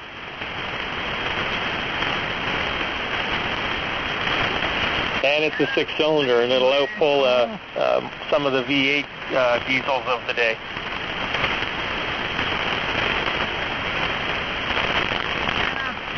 My neighbor's got this. He's got the same one, and I don't know what year it is. This truck is old, but it's got that big Cummins diesel in it, and it sounds like my Kenworth coming up the driveway, my 600 horse Kenworth, and it sounds like the same truck coming up the driveway, and it's got to be. I think that truck is 20 years old, and he's probably only It looks like a brand new truck, but I know it's an old truck, the Dodge, but it's got that motor in it, and it just those things. I don't know. Those trucks go for so much money. It's like even the old ones are just. I can't believe what they go for. Even if they have 200,000 miles on them already. Everybody wants them. Yeah, that's the old mechanical injectors that you're hearing. The new ones are electronic injectors, and they're much more quiet. But the old 12 valves and 24 valves were like what Jeff has up there. They rattle. I mean, and I actually came up with, and no matter where you see it, no matter where you've heard it, it was mine. Okay, I used to come up with. I had a guy that would make decals. We'd make decals for all kinds of different things, and I coined the phrase "real trucks rattle," and put that on the decal and put that on the Dodge Cummins site, and now you see that all over the place. But trust me when I tell you, listen to me now, real trucks rattle is mine. Is that like the sticker I see that real pickups don't have spark plugs or something like that? I saw. Only a complete moron would have something like that on their pickup. I saw that one day. I'm like, it took me a couple of seconds for it to click in, but yeah, I got it. You sure it didn't say real trucks don't have spark plugs? Yes, real trucks don't have spark plugs. Correct. So you truly rocking it old school, Randy, and no glow plugs either?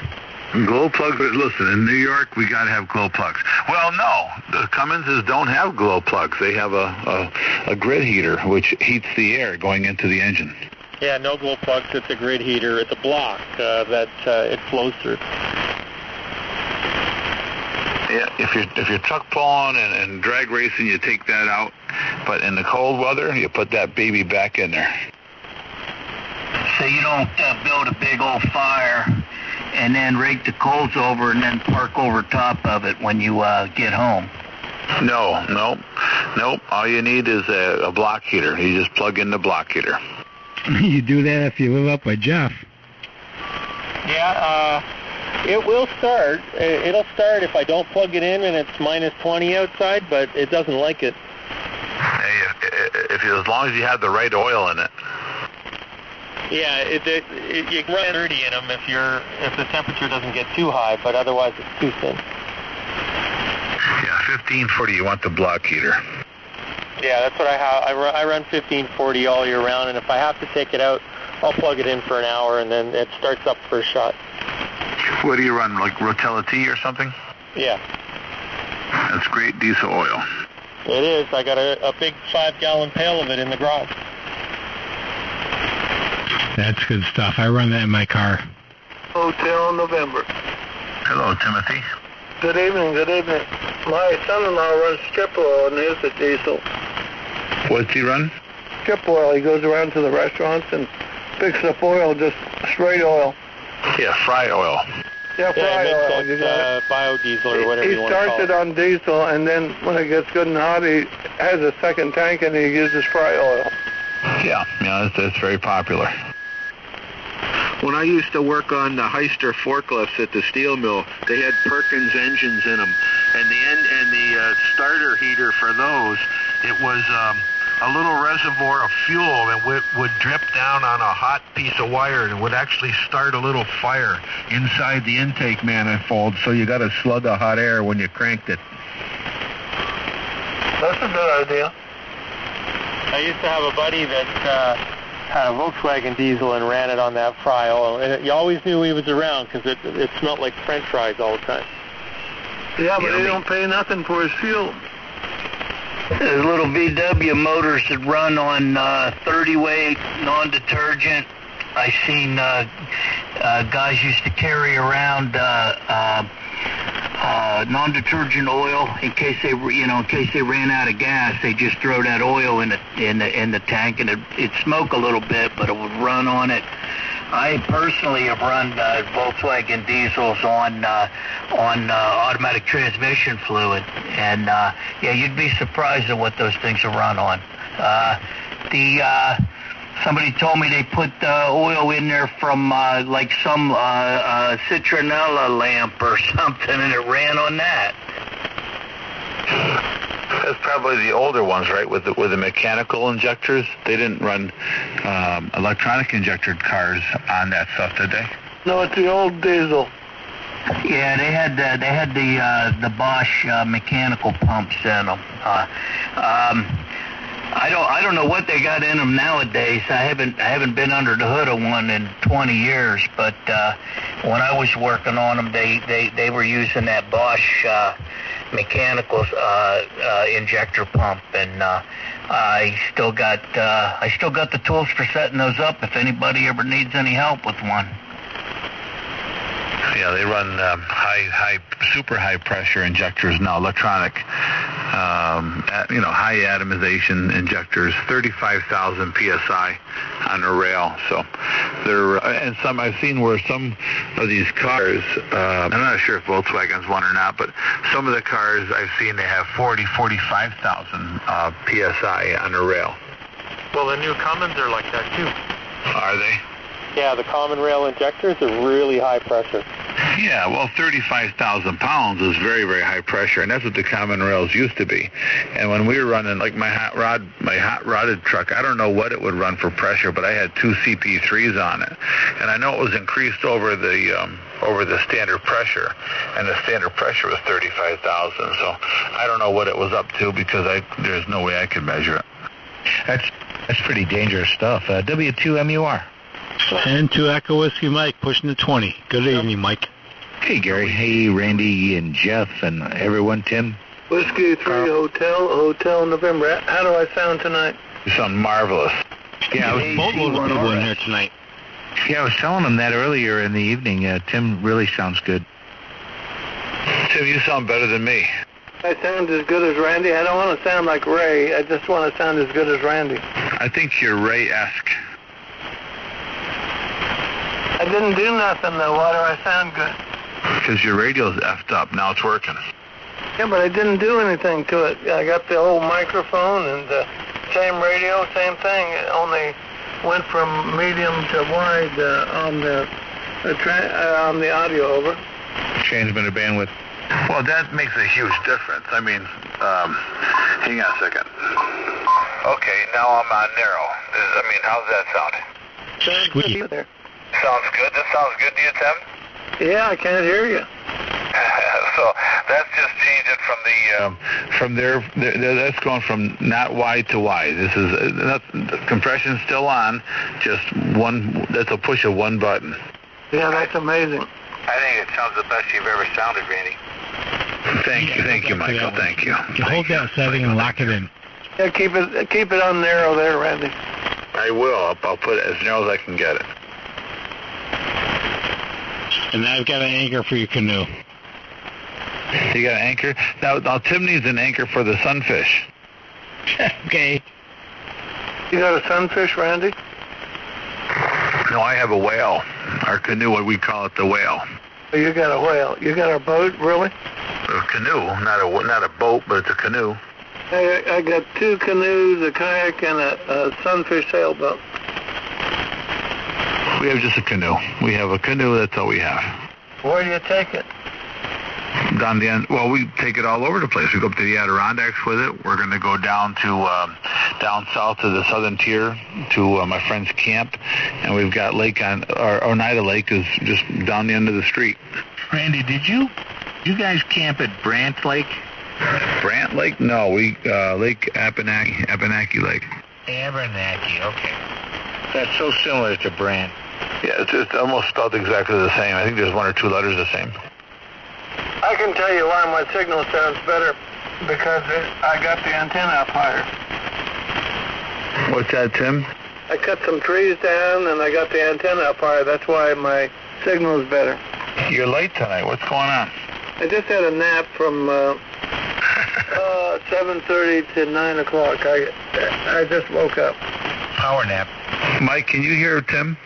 I hear him. He's 38 over. Mike, you're a fool. You know that? I just had a perfectly good thing going on here. You just screwed it up for me. He's 3.8 over. Mikey, I'll tell you, those pictures of you did that work you did at the college still inspire me. Well, it's hard to inspire you, but once in a while I do. No, that's great work. I was looking at that. I was showing some guys at work today the work that you did there. Hey, shall I send you some money for that number 10 copper, Randy? Yeah. How much do you think, Tim? Well, number 12, I think, was about $70. So number 10's got to be what, $250, $300? Yeah, at least. I don't know. I was surprised it was so expensive because I bought it some time ago. It was like $45. Now it's up to $70. Yeah, I think I've got a couple of rolls of 10-gauge wire here. You want to use 10-gauge stranded, right? Roger. Yeah, I got some stainless steel. How about that? Yeah, I wouldn't use it for anything, but okay. I told you it's coming back. I'm using it for my beverage, so when the animals run into their heads, they get decapitated over. Well, at least you got something to eat when that happens. I've got this 500 feet out. I'm going to try this one, lay it right on the ground. Did you ever hear of just a loop right on the ground? I've heard of beverage on the ground, which is called a bog. I've heard of those. So this is a round loop right on the ground. I'm going to feed it with a 10-to-1 bow and right on the ground. That way you don't pick up much ground wave, it's only sky wave. I'm going to try it. Maybe I'll have it tomorrow. I'll let you know. Yeah, that's very interesting, Tim, that you're asking. You're talking about that. That was a question I actually had for Carl, because I wanted Carl to give me a call. So I was thinking about doing the same thing, and I wanted to know if I could, do a full loop on a bog, and because I could go right around my property, and I could get like 530 feet. Yeah, just leave it right on the ground. You won't pick up a ground wave like electrical noise and junk like that. I don't know how it would work. I used to use a snake antenna, which is like 100 feet of coax, open at the far end, and that works pretty good. But I'm going to try this loop. I've got this half a roll of number 12, which would be 250 feet. And I've got a connector outside the shack and everything, and coax. It might take me 10 minutes, all of 10 minutes to hook it up. Yeah, I got an idea. I actually started.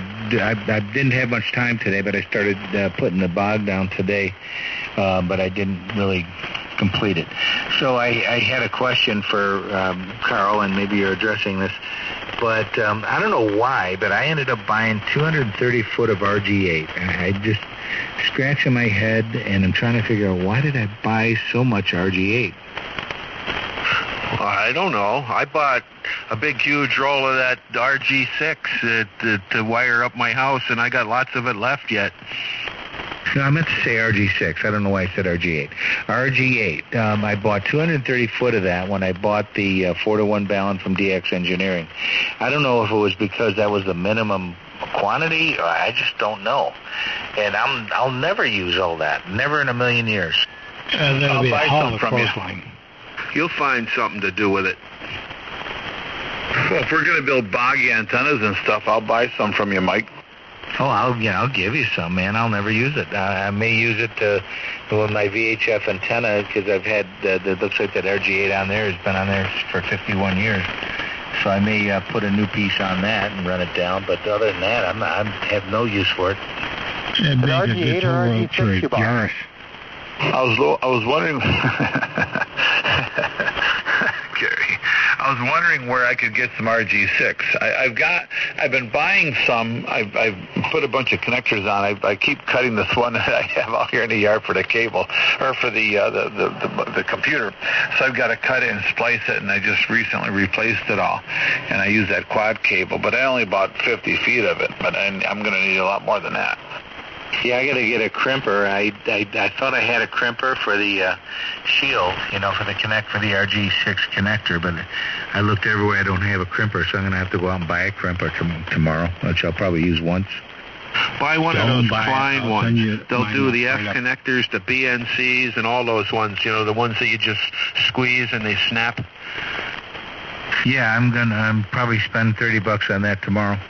I bought a kit. It comes with a splicer and the stripper and the squeezer and all that. And that's not easy to do. To do it right, you got to have your act together because that's just it's a little tricky. But once you get the hang of it, it's pretty simple. Yeah, that little stripper that you twirl around there, that takes a little doing to get that set up for the quad shield stuff to do that right.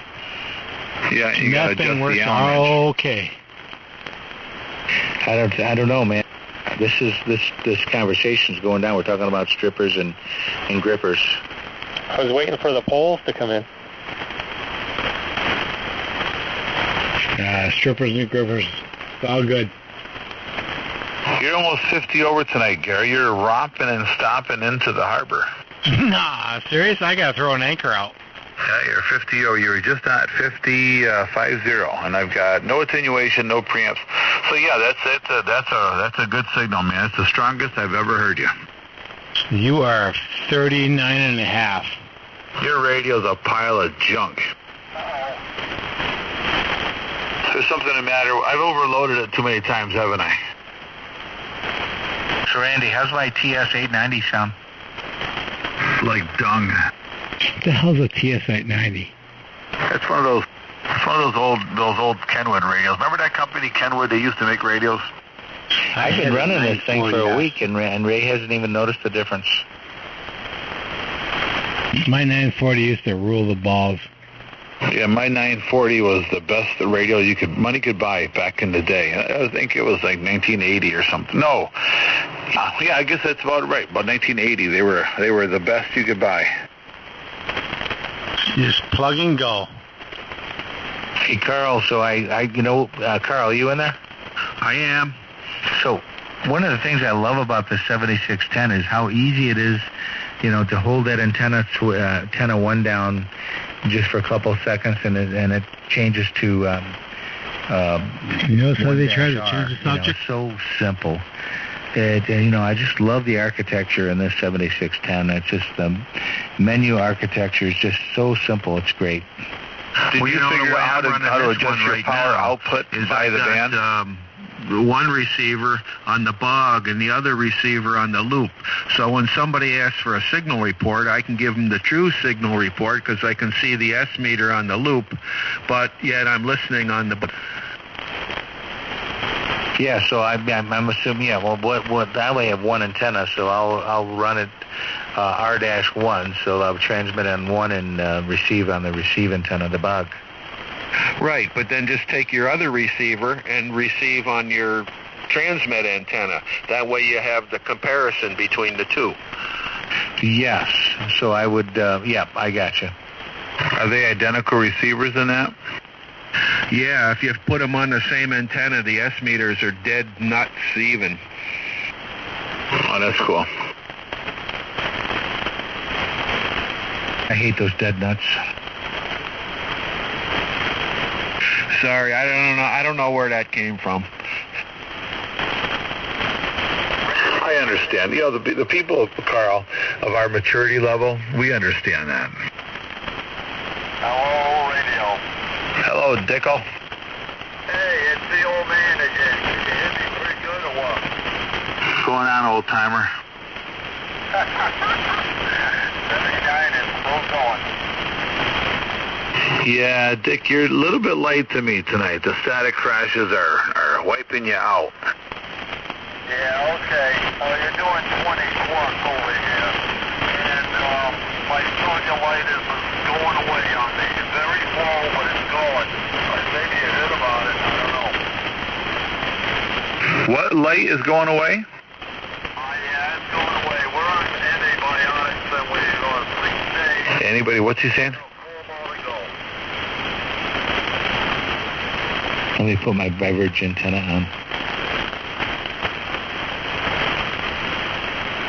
Hang on there, Dick. I'm going to reach for the headphones. I may be able to hear you a bit better when you say what you just said, but you're getting beat up by the static. What light is not your going home light? I think you said I got a wiping crash on yours. Interfere with my little underwater here. Okay, but anyway, you're coming in correct. Glad to hear you on.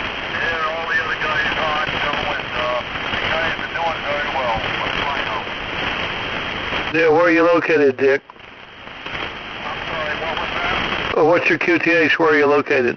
I'm 60 miles south of Boston. Down by Medford, Massachusetts. 3 miles south of Boston. BARTMOUTA, Dartmouth, Mass. Roger. Yeah, okay, you got a good signal here. 10 over 9. Whiskey 3 Hotel November.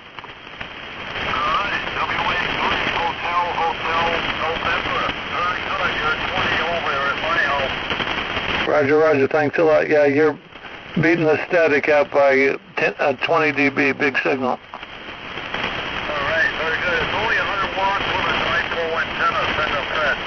Yeah, but how high is the dipole? That's the important thing. One end is about 50 feet in the air. One of the ends is 50. The feed's about 20, 25, and the other end's about 30. So that's where we are. Yeah, that should work well. Yeah, I got a big 2 kilowatt, 160 meter amplifier, but I gave it away. Okay, very good on the KW. Yeah, I can just imagine if I ran 1,000 watts from my house. Wow. I mean, all the guys around here, they'd swear I was sitting in the back seat with them. Oh, boy. Very good. Very nice signal there. Very good audio. And, yeah, we're just doing an 850-78 and we cut down the coax. We had 36 feet of RG6, and yesterday I cut it down to about 20 feet. So I need about 25 feet of RG13 or something like that, and then I'd be all set. I can run 50 ohm coax from the antenna to the house here, to the shack. And then I'd be all set. But anyway, that's the way it goes. And I do need more connectors.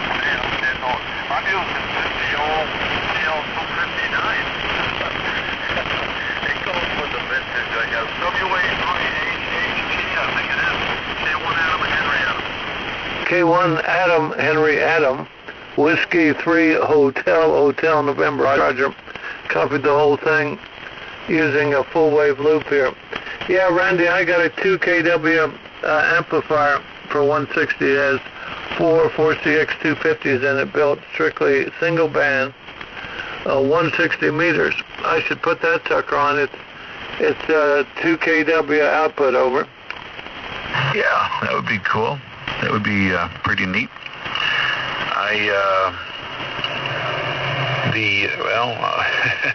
what to say. That would be pretty cool if you had that. Why, you said you gave it away? KC2CKO, he don't use it, he'd give it back to me. Well, then go get it from him. Get her done. Yeah, then I'd have to hook it up, and it would be single band. I mean, this sucker, it's not half working. It's putting out about 400 watts.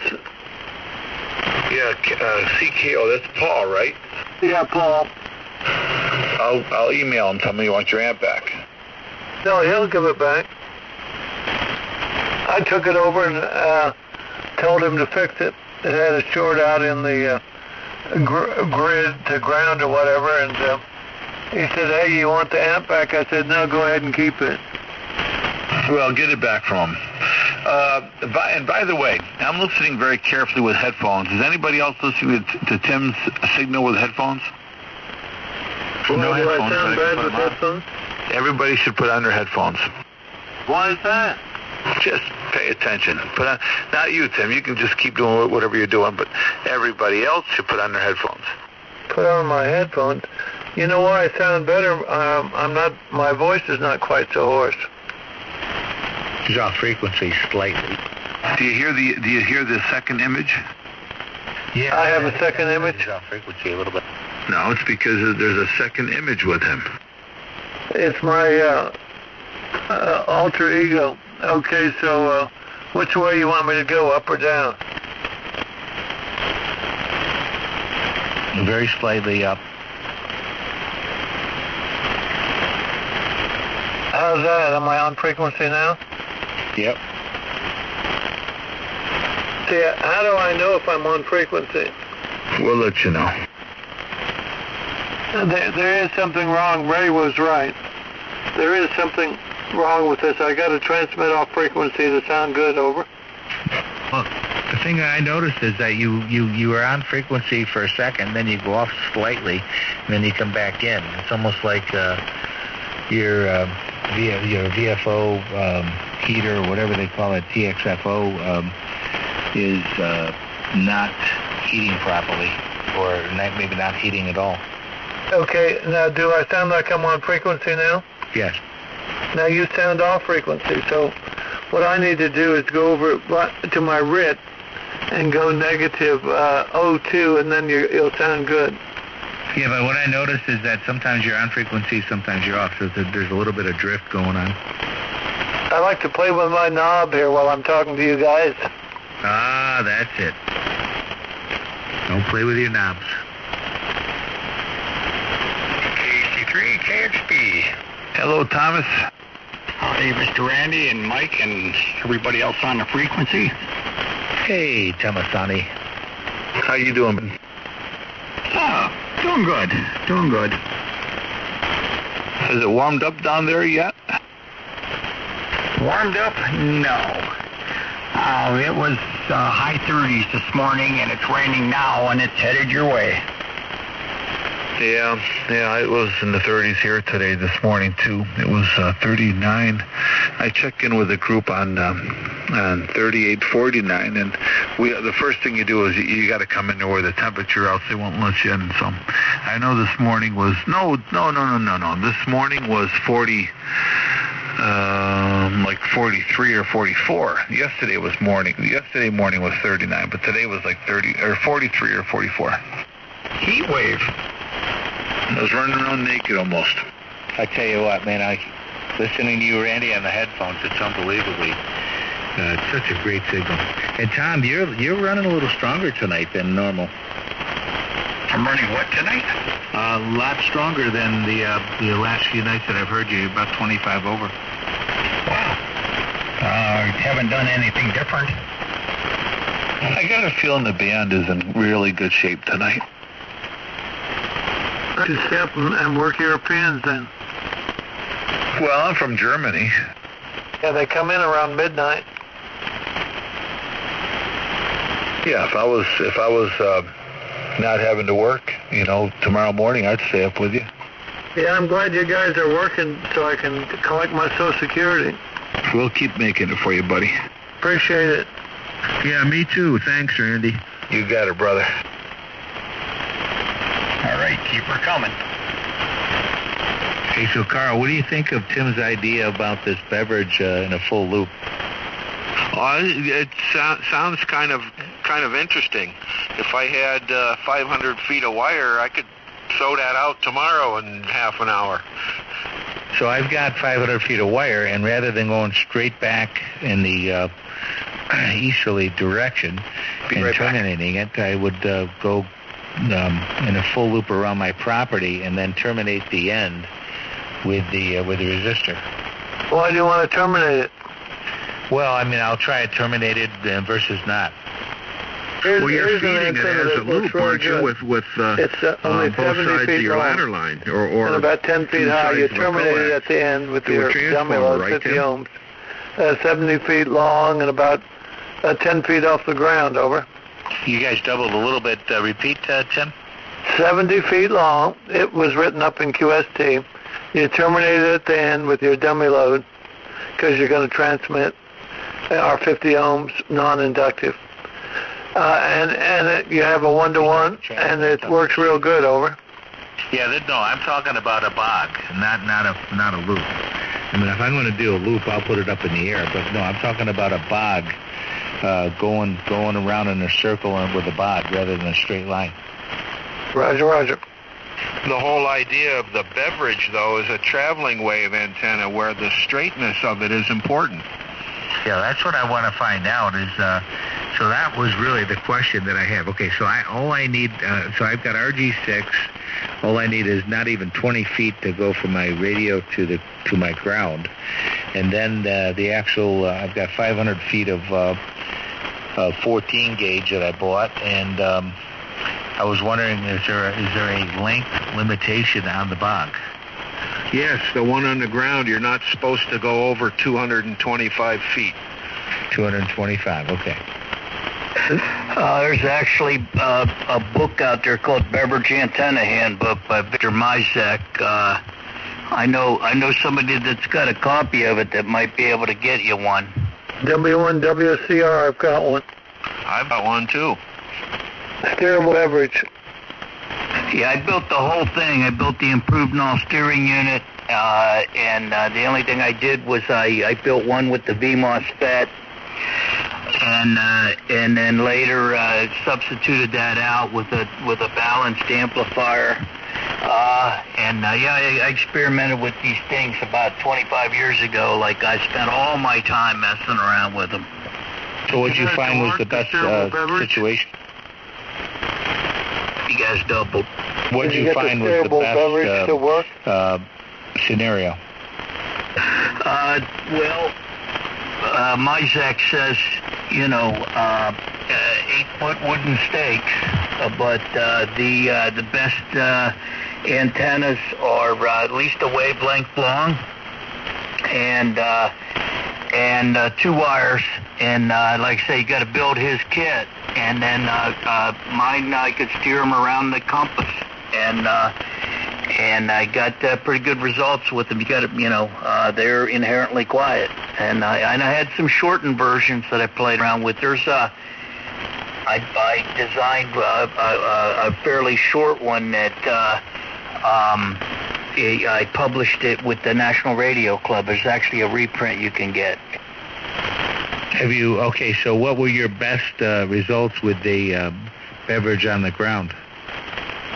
You mean as far as rejection or what? Well, no, I mean, okay, so you're talking about a real beverage, which is 8 foot off the ground and kind of contours the land. No, if we're talking about beverage on the ground, and we're using a 4-to-1 balance, what would the results be on that? I mean, the DX kit that I got, like Carl was saying, is about 230 feet. So I'm wondering if you can go longer. I know you can go a little shorter, but Carl's saying you can't really go over 230 feet. Yeah, because you're on the ground. If you were in the air, then you would want to be your wavelength or longer. But they're saying that it degrades after 225 feet. And you don't terminate it, right, Carl? I tried it both ways, and my choice at this time is unterminated. It seems to hear a little bit better. So you just ground the far side and you don't terminate it? Well, no. If it's terminated, you got a ground stake with that resistor, and the wire goes to that. But I just disconnected it from the ground stake, so it's just the wire out there, ungrounded. I gotcha. Yeah, but the trouble with the beverage, it's only good in one direction, unless you build this terrible beverage. I was just looking for a quiet receive antenna for this band right here, and it works great. Which way is it pointed, Carl?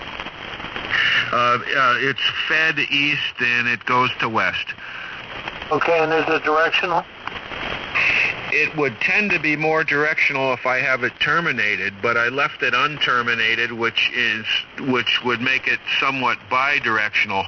But I find it seems to listen better unterminated, so that's the way I have it now. It's bidirectional east and west, and north and south, right? Probably. Yeah, Roger.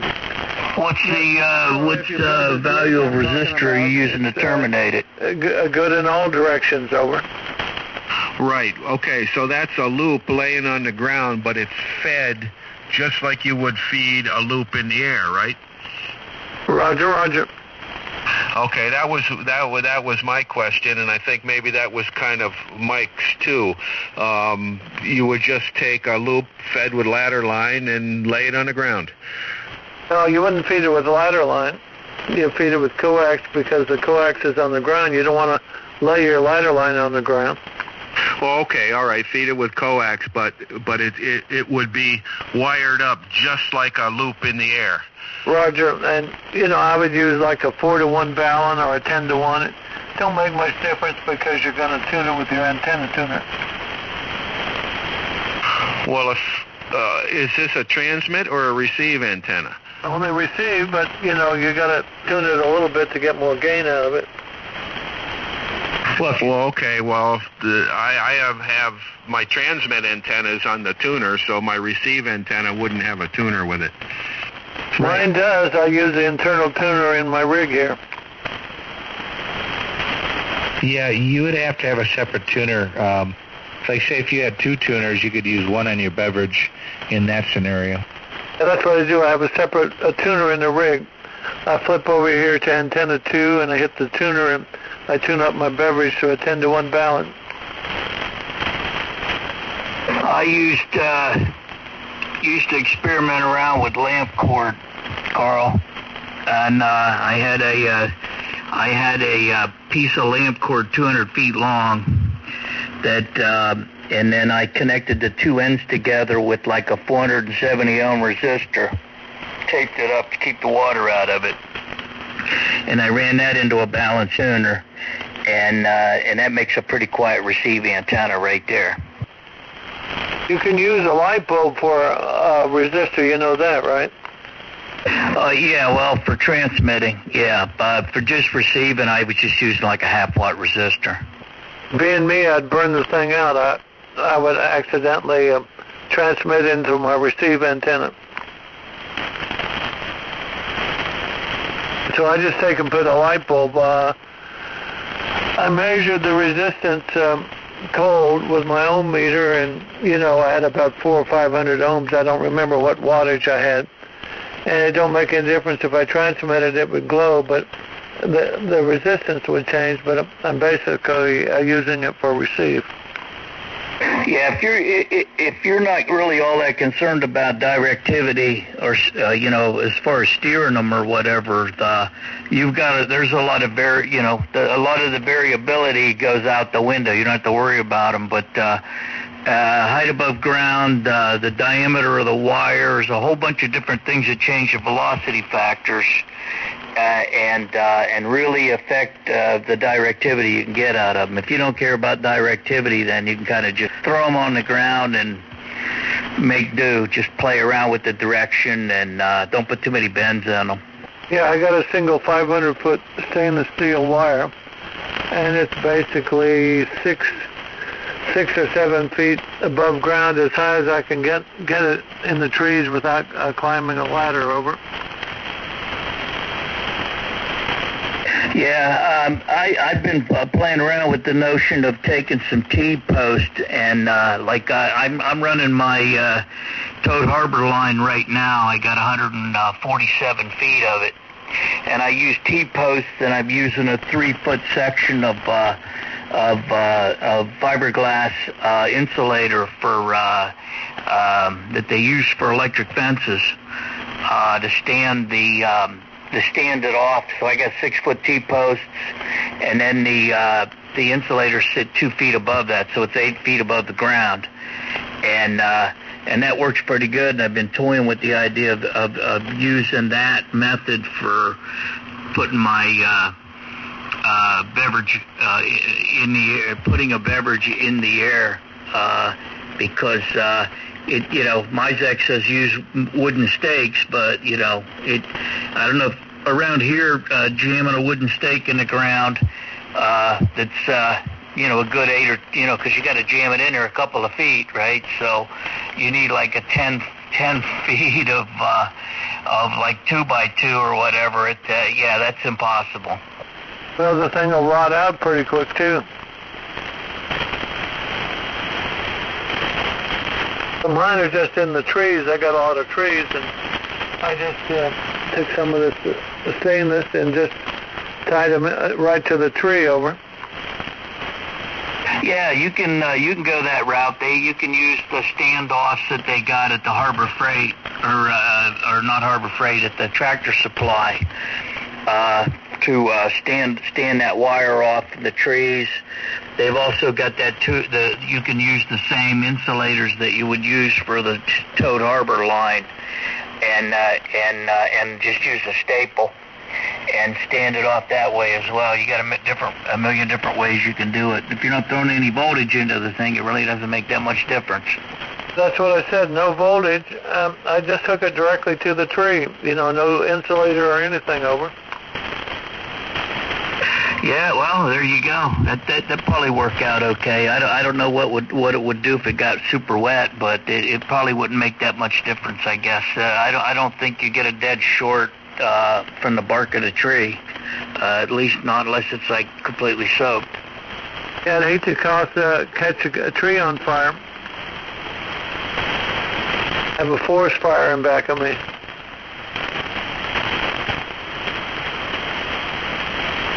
Yeah, I'm going to try one of those loops tomorrow. I'll tell you how it works. I guess I'll use about a 10-to-1 Ballon to feed it.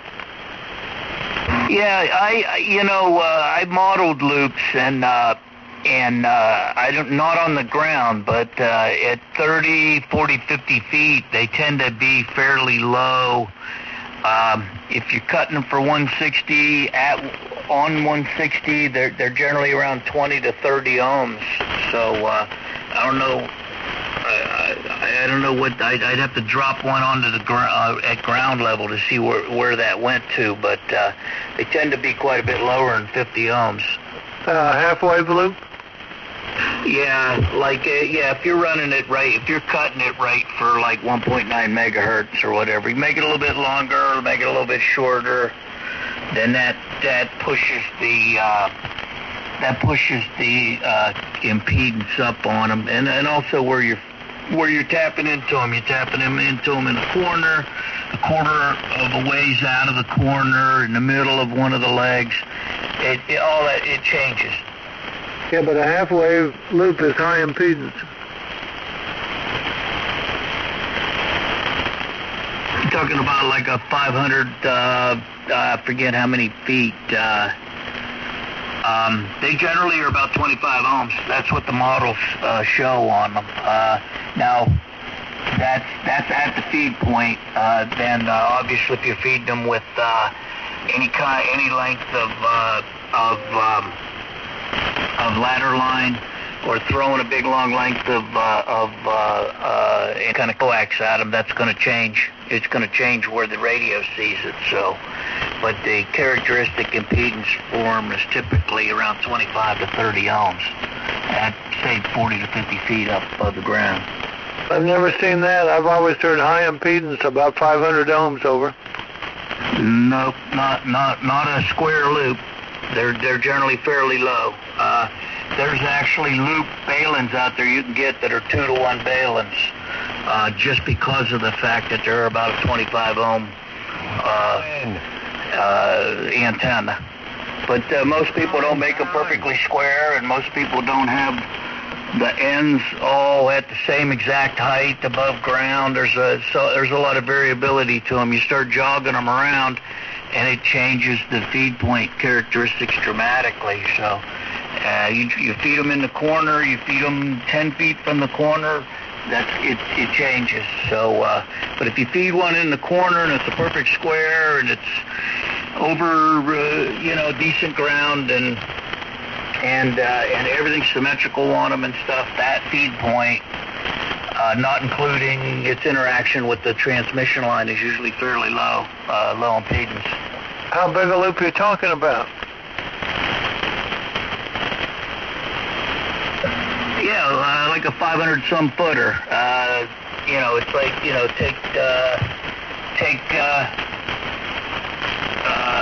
most people are cutting them at like 520-some feet, something like that. No, I am not talking about a 500-footer. I'm talking about half that, 250-footer. Oh, okay. I'm sorry. Yeah, most people are running the full. They're running the full length one. So, half wave. I haven't really played around with them that much. My big interest is the full. Everybody around here's been running the full-sized one. It'd probably be pretty high impedance then, because would be comparable to trying to do 160 on an 80-meter dipole. Yeah, but the point is, if you've got good feed lines, say number 6 or number 10 open wire line, you should be able to feed that loop without much loss over it. Yeah, well, open line is going to have a better velocity factor than coax, and especially over long lengths. The only thing that would beat it would be like a expensive, like 1 7/8 semi-rigid hard line, which nobody can afford to mess around with, right? So, open line feed's the way to go if you don't want the antenna running right over the top of your house. And this is the first full wave loop I've ever used. I used a half wave for a long time, and then I had a 3/4. It was a delta loop, 200 feet at the top. The wires coming down were 130 and 130. So that was 260 plus 200. That was 460 feet over. That was close to a half wave, but not quite. I mean, full wave, close to a full wave. And that was one of the best loops I had. And then I used a half wave delta loop, and I grounded it, and it worked perfectly well on 160.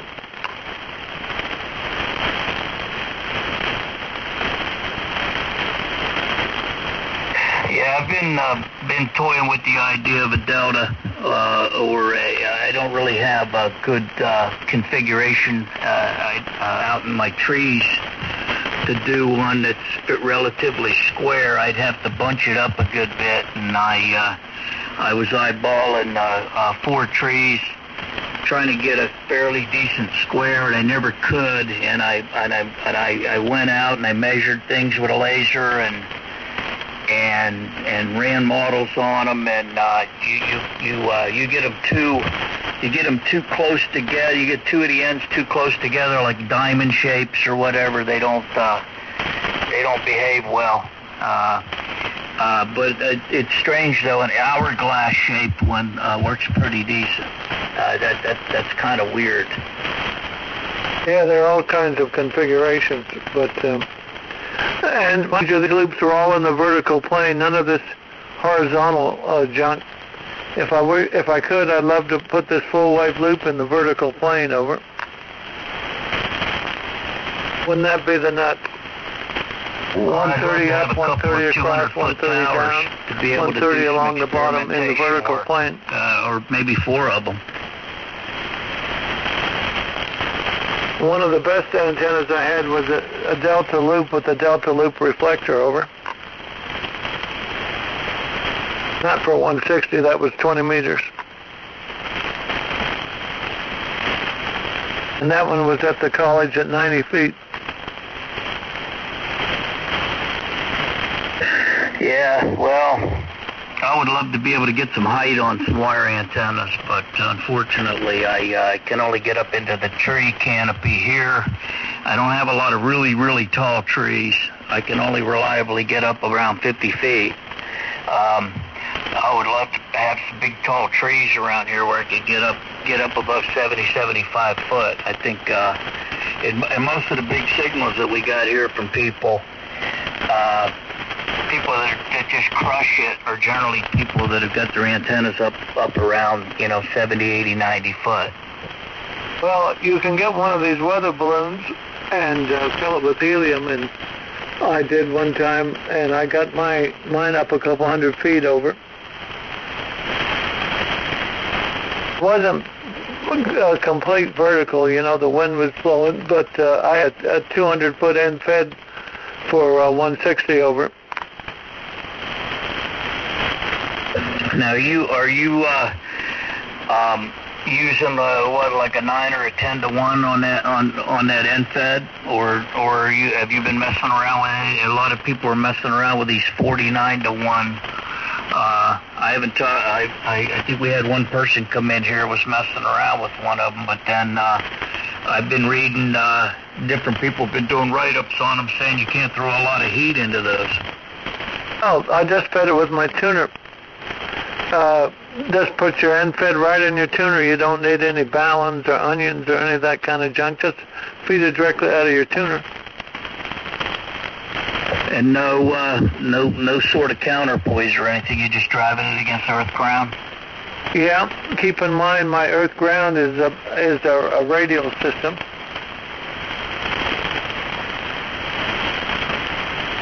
And this has got a radial system. I've got 100 radials under this loop antenna over. That ought to get the job done. I know when I was playing around with an inverted L here, I had about 1,300 feet worth of radials. The woods out here look like a spider web, and it worked pretty decent. But I couldn't get radios out in every direction that I wanted to because of where. Because I'm not really allowed to run a lot of wires out over the yard and stuff. The wife not too happy about untidy wires flying around everywhere. But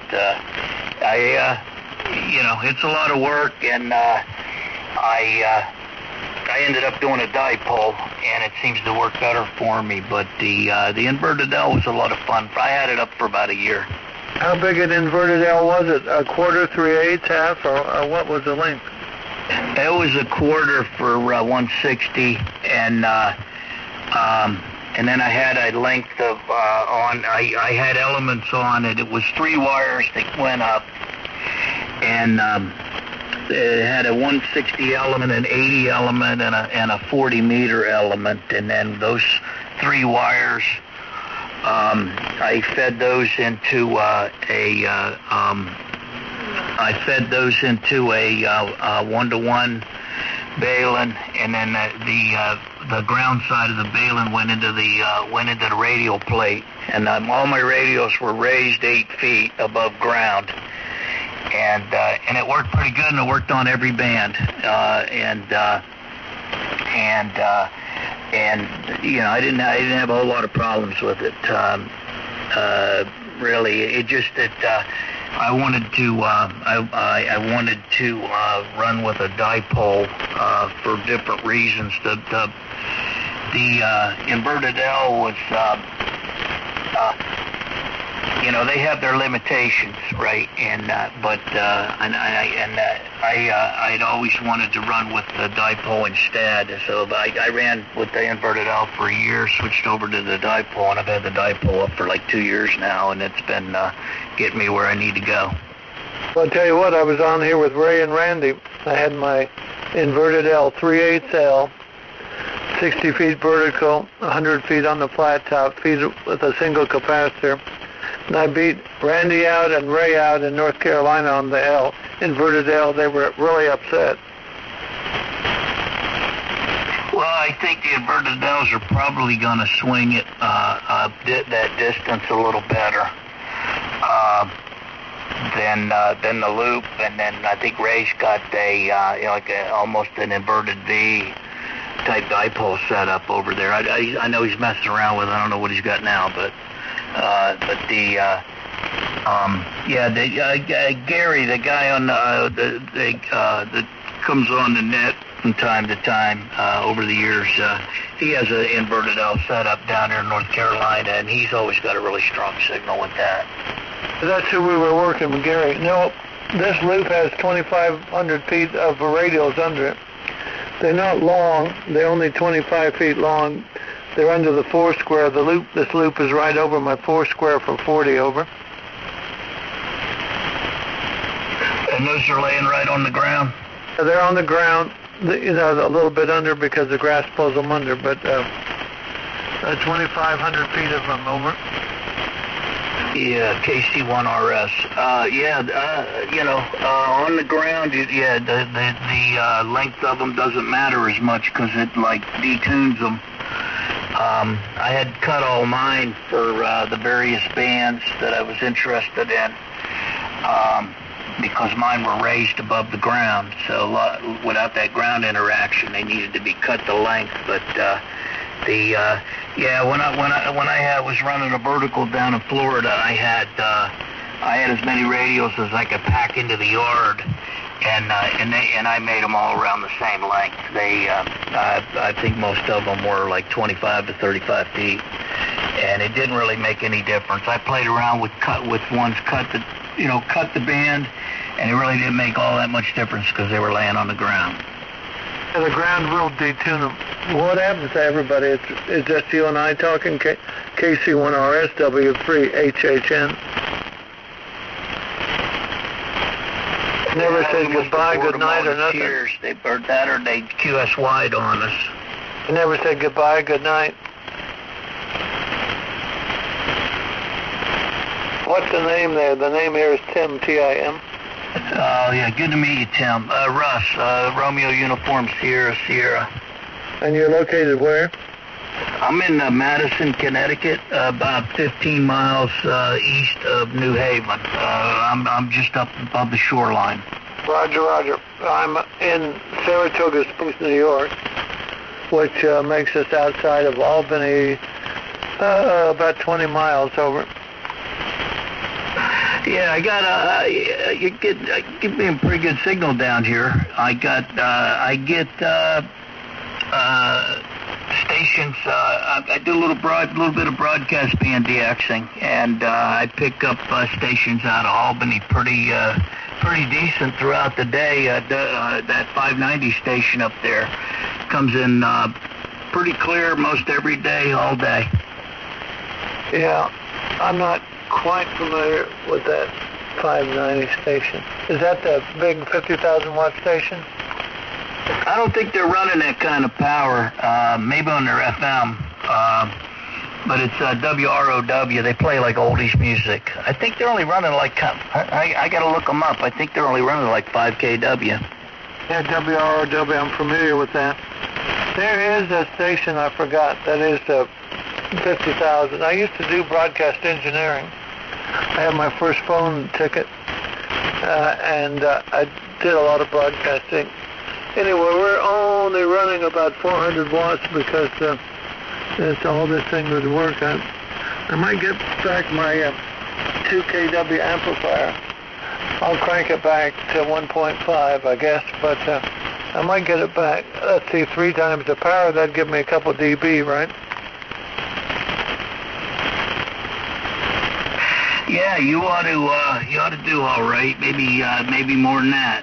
I'm getting you're 30 over to me here. So if you go full legal, you'll probably be hitting me as about as strong as Ray or Randy does on a good night. Yeah, you're also 30 over here.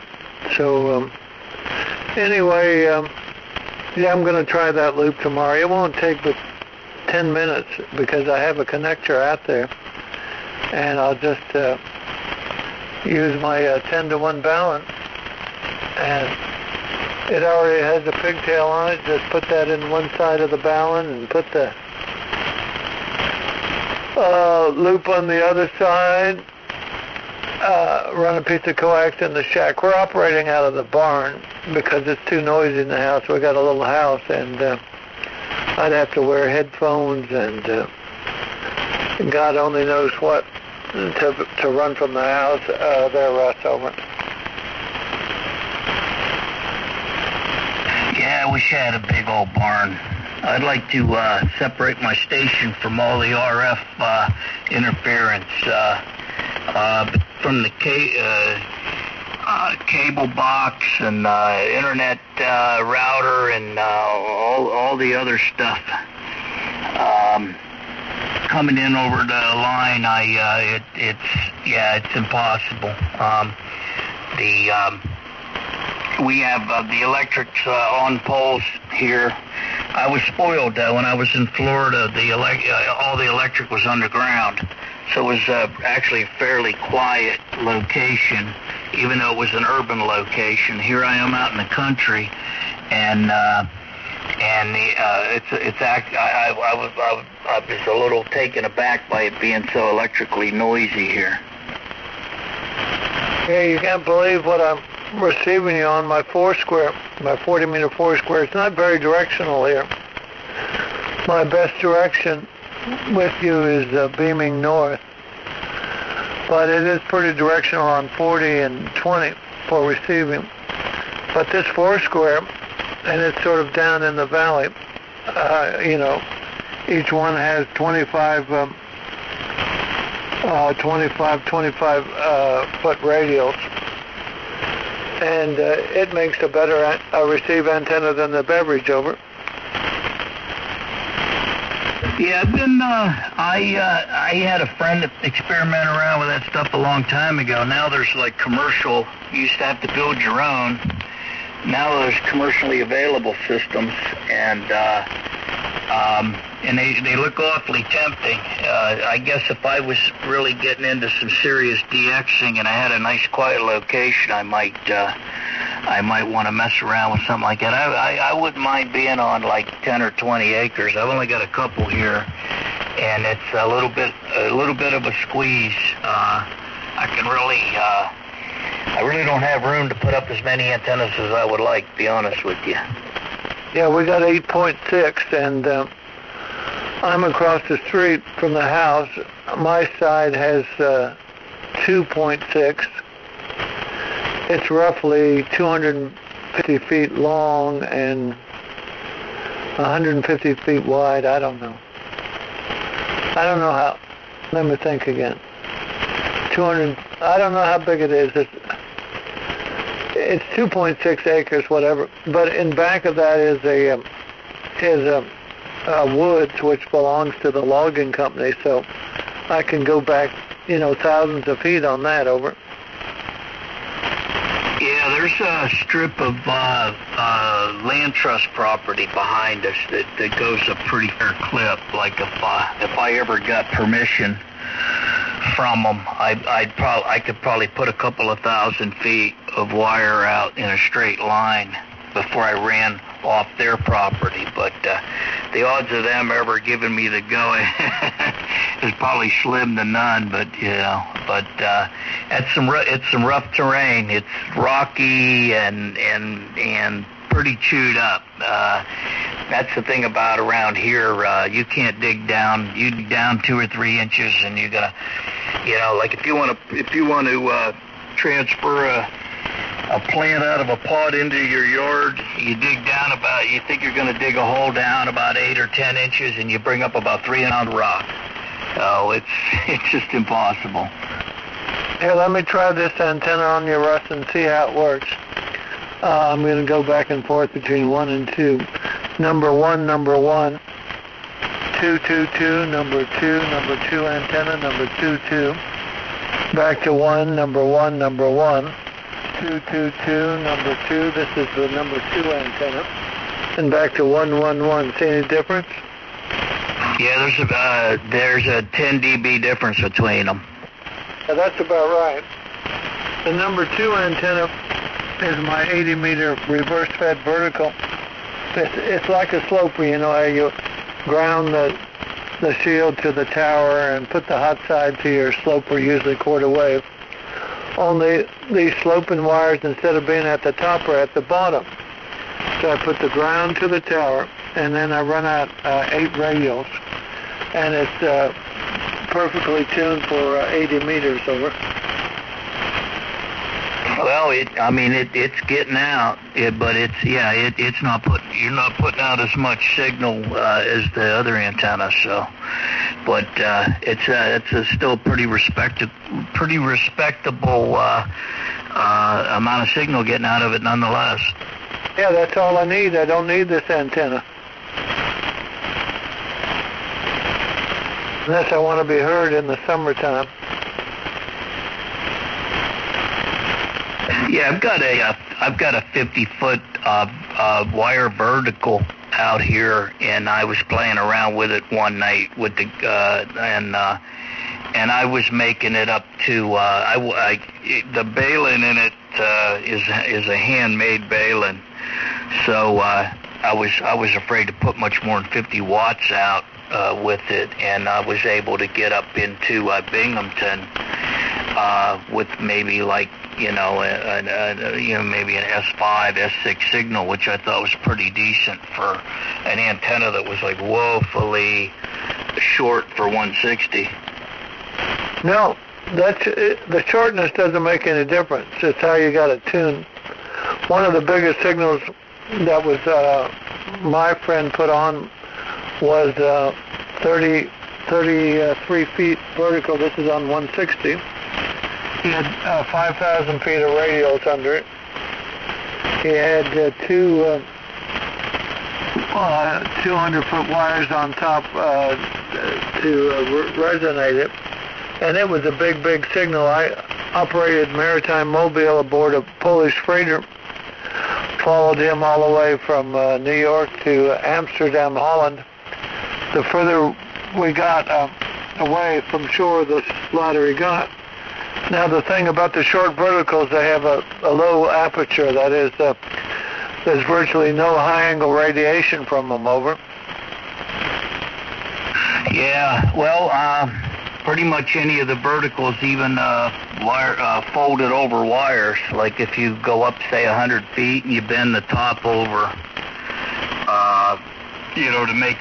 to make it something resonant on 160, those things are all going to be spitting that signal out about 25 degrees.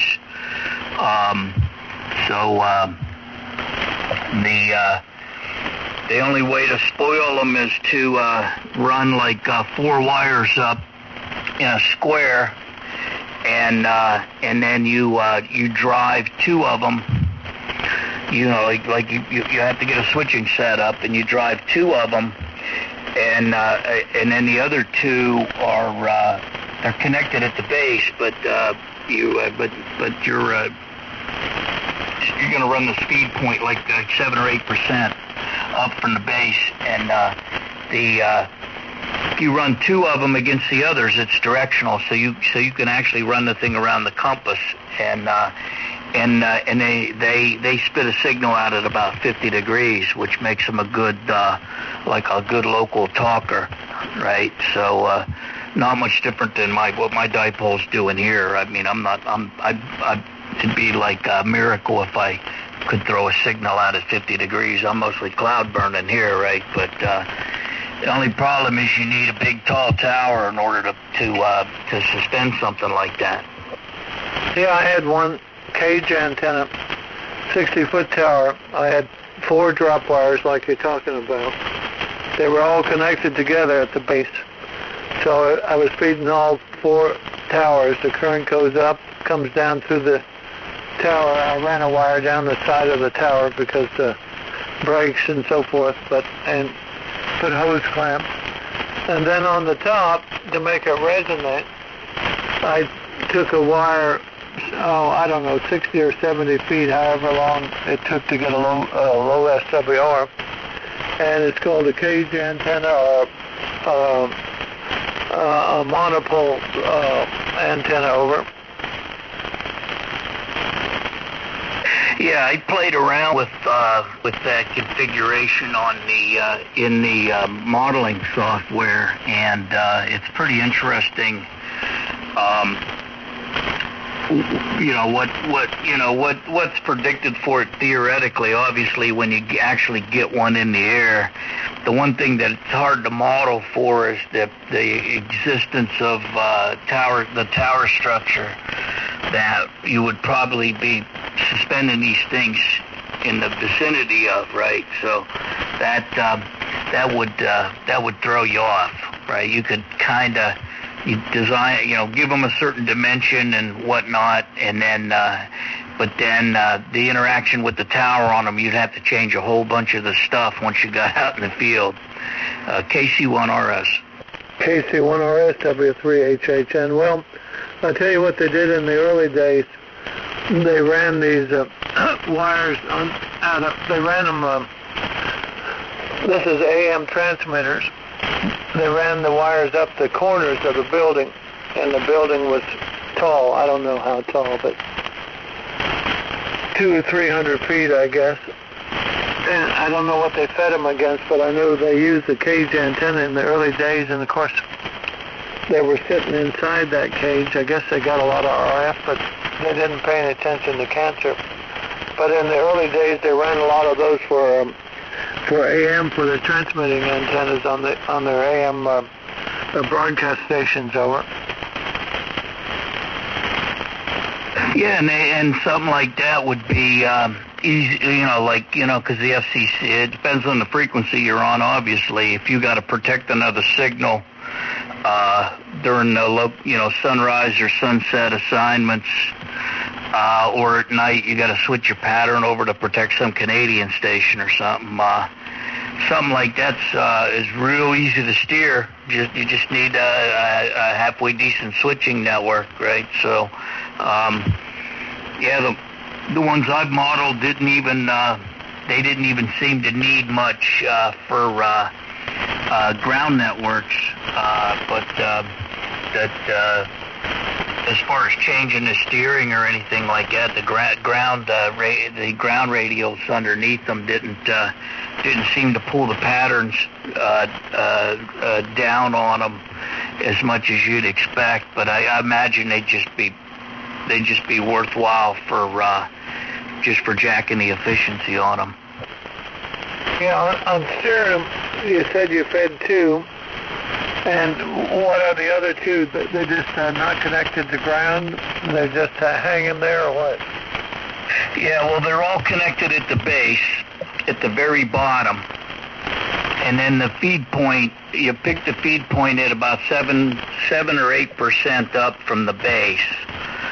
And then you switch the feed, you feed two of them,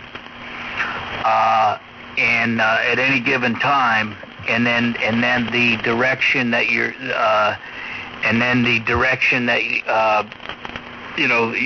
can, like, say you had them aligned north, south, east, and west. You could get the signal out. You would have a major lobe in one direction, right? It wouldn't be super tight, but it would considerably attenuate the back side of the so you could throw in. It would really be more appropriate to say that you were throwing a null in a particular direction rather than, because the beam was so wide on the transmit that but the null would probably be more important. Like, say you wanted to not ship your signal out, or you wanted to ship your signal out in one direction and reject the opposite direction, that antenna would be like really appropriate for doing that. But when you do it that way, if you fed all four of the wires at the same time, it would be ostensibly omnidirectional when it would ship out the signal at about 25 degrees. As soon as you start feeding it two wires at a time, then it's shipping the signal out at 50 degrees. and you're getting that, you're getting a major amount of directionality out of it. It holds a lot of promise, but building one out in the field, you gotta have your engineering credentials together, I would imagine. Yeah, that's what I had, but I fed all 4 wires. I didn't just feed 2. That's interesting. I had a 60-foot tower and had those drop wires like you're talking. Now, at the top of the drop wires, are they all connected at the top as well? Yeah, well, what they're doing is they're going up vertical, and then they're folding over, and then you've got a length.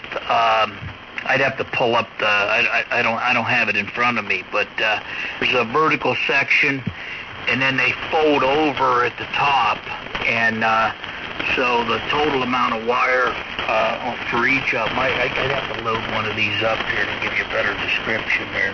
Give me a second. It shouldn't take me that much time to bring up the program. Yeah, go ahead.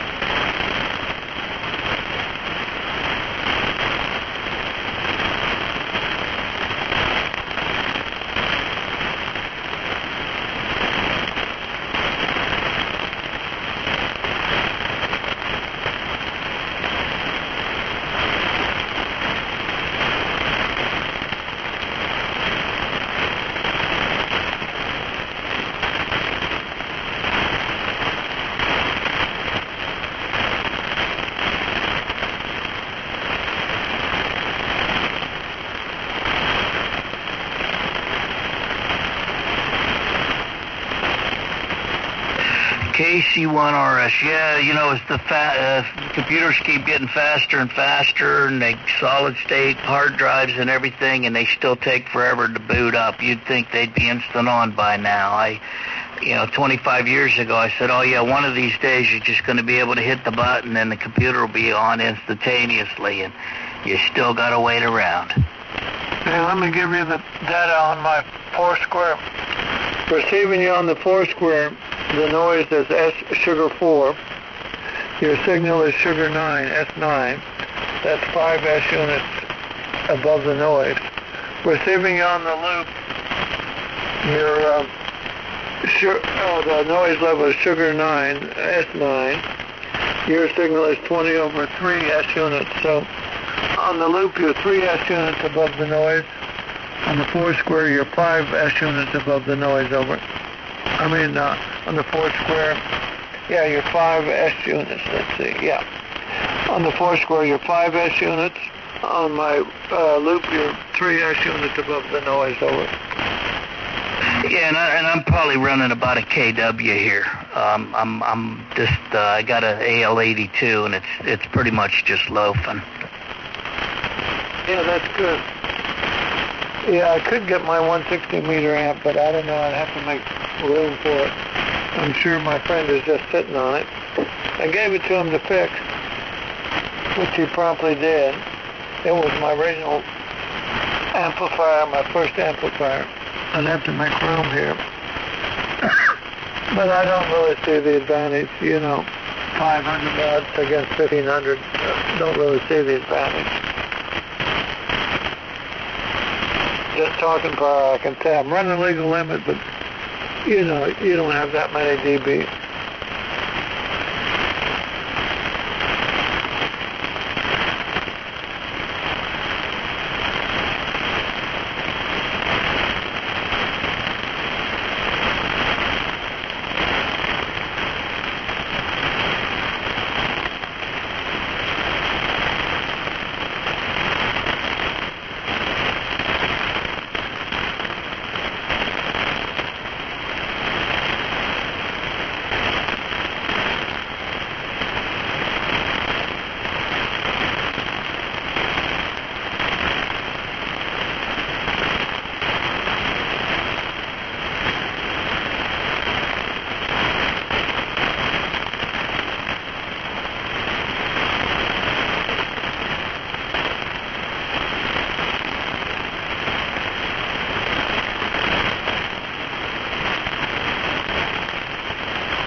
the vertical sections on these are 129 feet, and then they slope over. When they get to the top, they're not connected together at the top, only at the base. And then they come out at it's not flat at the top. They come down at a fairly shallow slope down 90. The wires are 98 feet long, and high above ground they are. I'm sorry, moving away from the mic. Let me take a quick look here. I got to get over on the computer. Roger, I'm listening.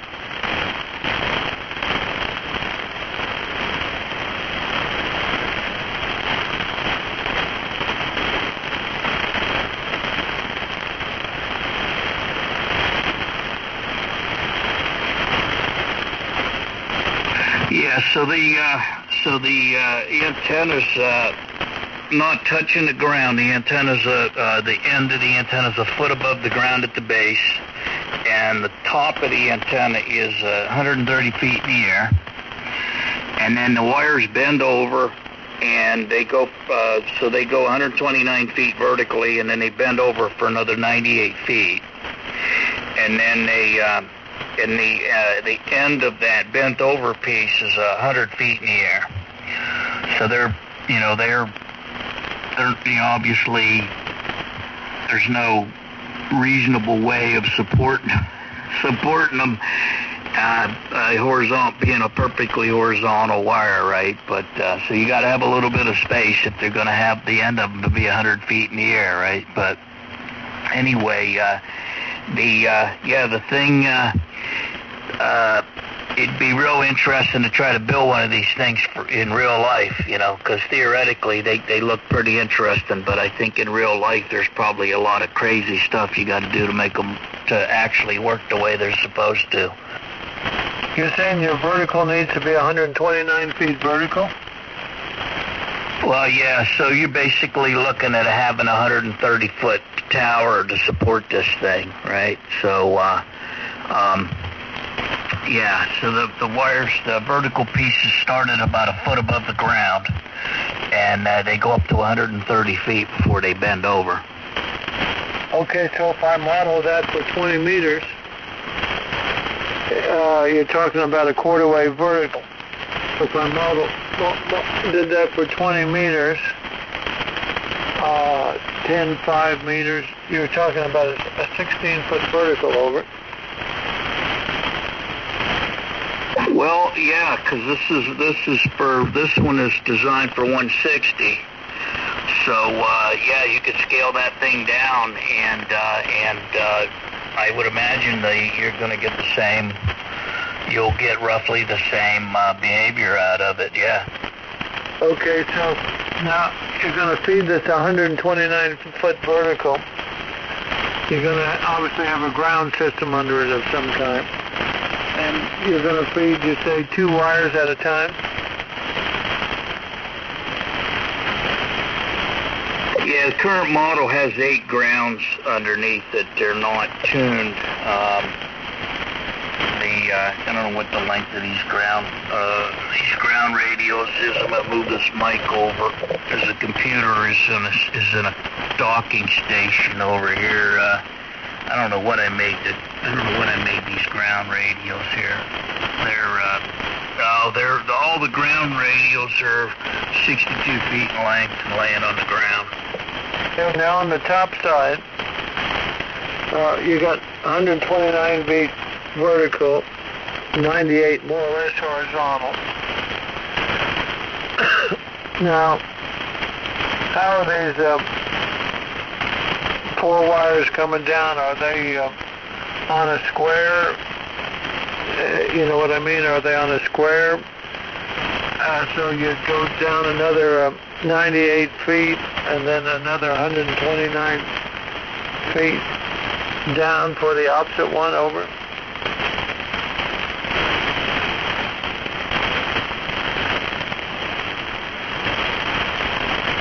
Yeah, they're in a 2-foot box.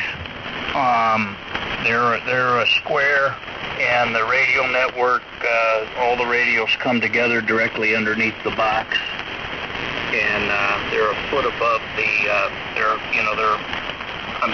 model and all the radios converge directly underneath the box, but obviously that ain't going to play out that way, depending on how it's supported. But so they're separated by 2 feet, and then at the base, they are all connected together. But the feed point is not at the base. The feed point is about 7% up from the very bottom of the antenna on any two of the wires, and then that dictates the directionality. Okay, now, how close are the 129-foot verticals? How close are they together? Well, it's a 2-foot box, right? So they're 2 foot square at the base, 2 foot square at the top. Okay. And then they bent over wires. They come out and form it forms a cross at the top. So the bent of wires forms a cross at the top. Have you got 4 bent over wires at the top, 98-foot wires?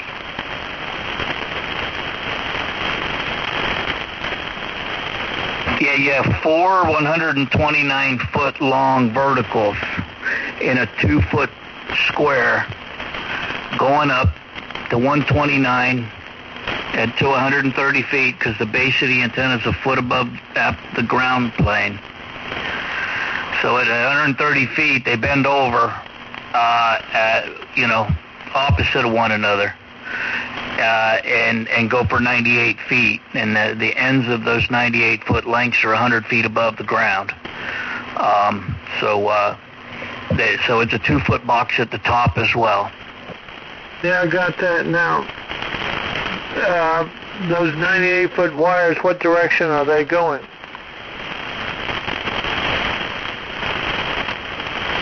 They're just going away like an inverted L or what?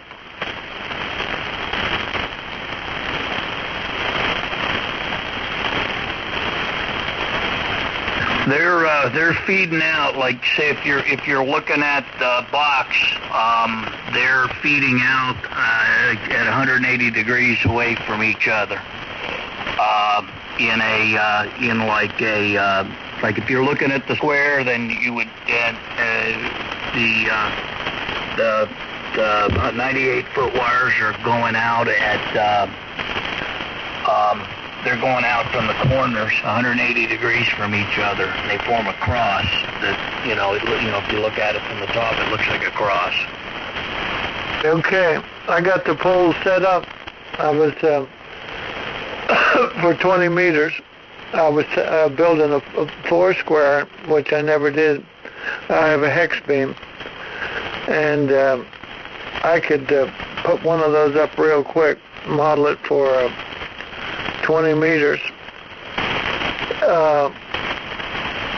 Is that an article, or where did it come from? Any way that I could get a copy or a partial copy of that? I don't have an article. This is just something I came up with based on talking to guys on the net. And if you have EasyNet, I could send you an EZ file, and so it could save you a lot of time. No, I did, but it didn't work. Can you just give me a rough sketch and scan it and send it to me?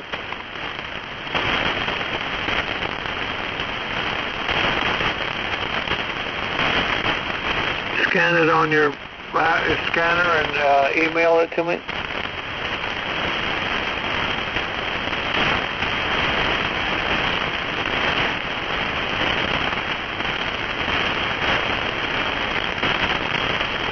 I pretty well know what it is. You described it quite well. And, all those wires come together about a foot off the ground. And you're feeding that whole thing against ground, 60-foot radials, right? Yeah, I've only got 8 in this model, but obviously you could put a lot more out there if you wanted to. What's the question on the sketch? Is that possible or not?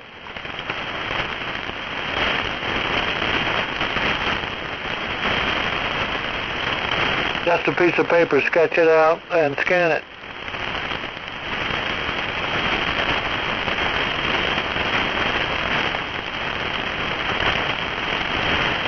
Yeah, actually, I could just take a screen. I could take a screen capture from EasyNac and cut and paste it into an email. Probably be a lot easier than trying to draw it. Yeah, whatever. I'm drawing it here. I just drew it as you explained it. It's mycallletter@yahoo.com.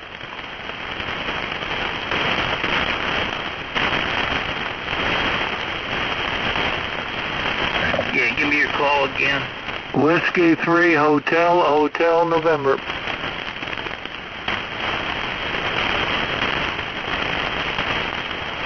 Yeah, let me get some screen captures of this, and I think I had bounced some of the ideas from this off of somebody else, and I had written it up. So I'll see if I can find that email too, and there'll be some explanatory stuff in that. Okay, why don't you go ahead and do that? I got to get to bed. I have been working hard around the house. We stripped the whole master bedroom, buffed all the floors, put butcher wax on it.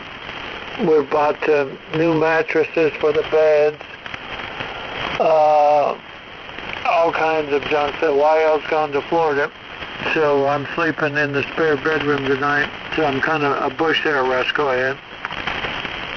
Yeah, all right. Yeah, I don't normally stay up all that late myself, so I just realized it was after 10 o'clock. It's actually after 10:30, so yeah, Tim, I'll try to throw something together here for you to look at and see if it's helpful to you for anything. It's just an idea that was kicking around, and I just happened to put it in the modeling program. Yeah, if I like it, I might put one up for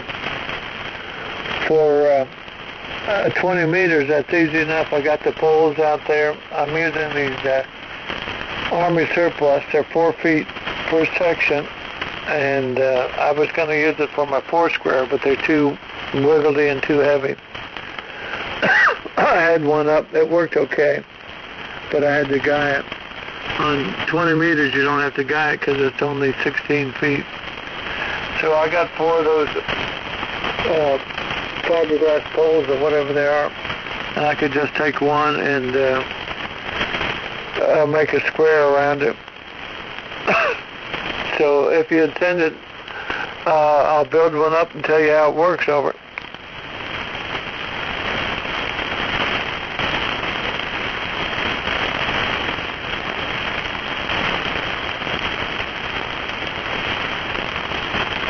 Okay, I'm going to hit the hay, and I'll see you maybe tomorrow.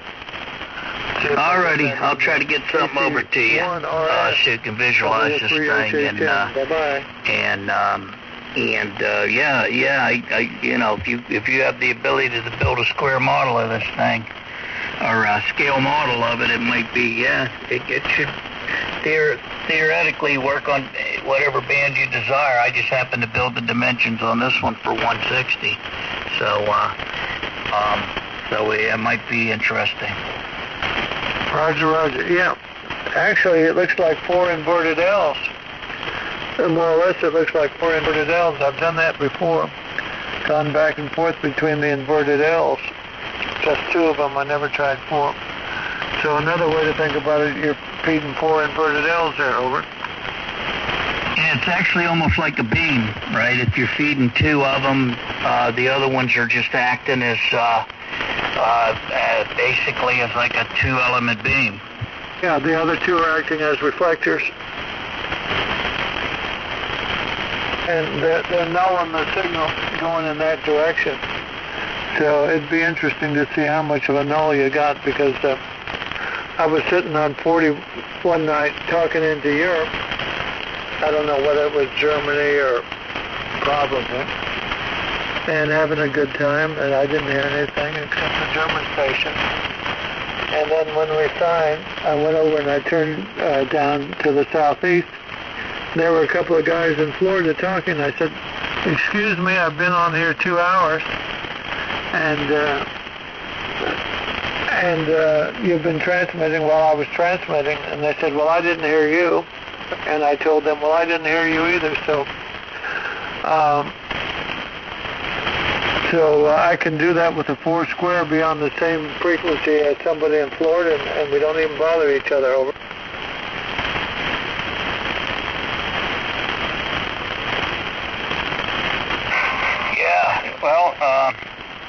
Yeah, I wish I had the real estate and I had something to hook these up to. I think something like this has a lot of promise. You just need a lot of patience building something like this. But if you've got the hardware there, it might be worthwhile messing around with. Yeah, I think I just put up a 4 square.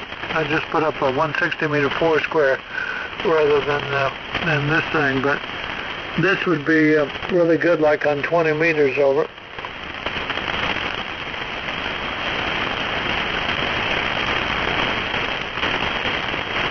Anyway, we'll see you later. KC1RSW 3HHN. Bye-bye. All right, W3HHN, KC1RS. I'll catch you in there later, and I'll try to get an email out to you here so you can look at this thing.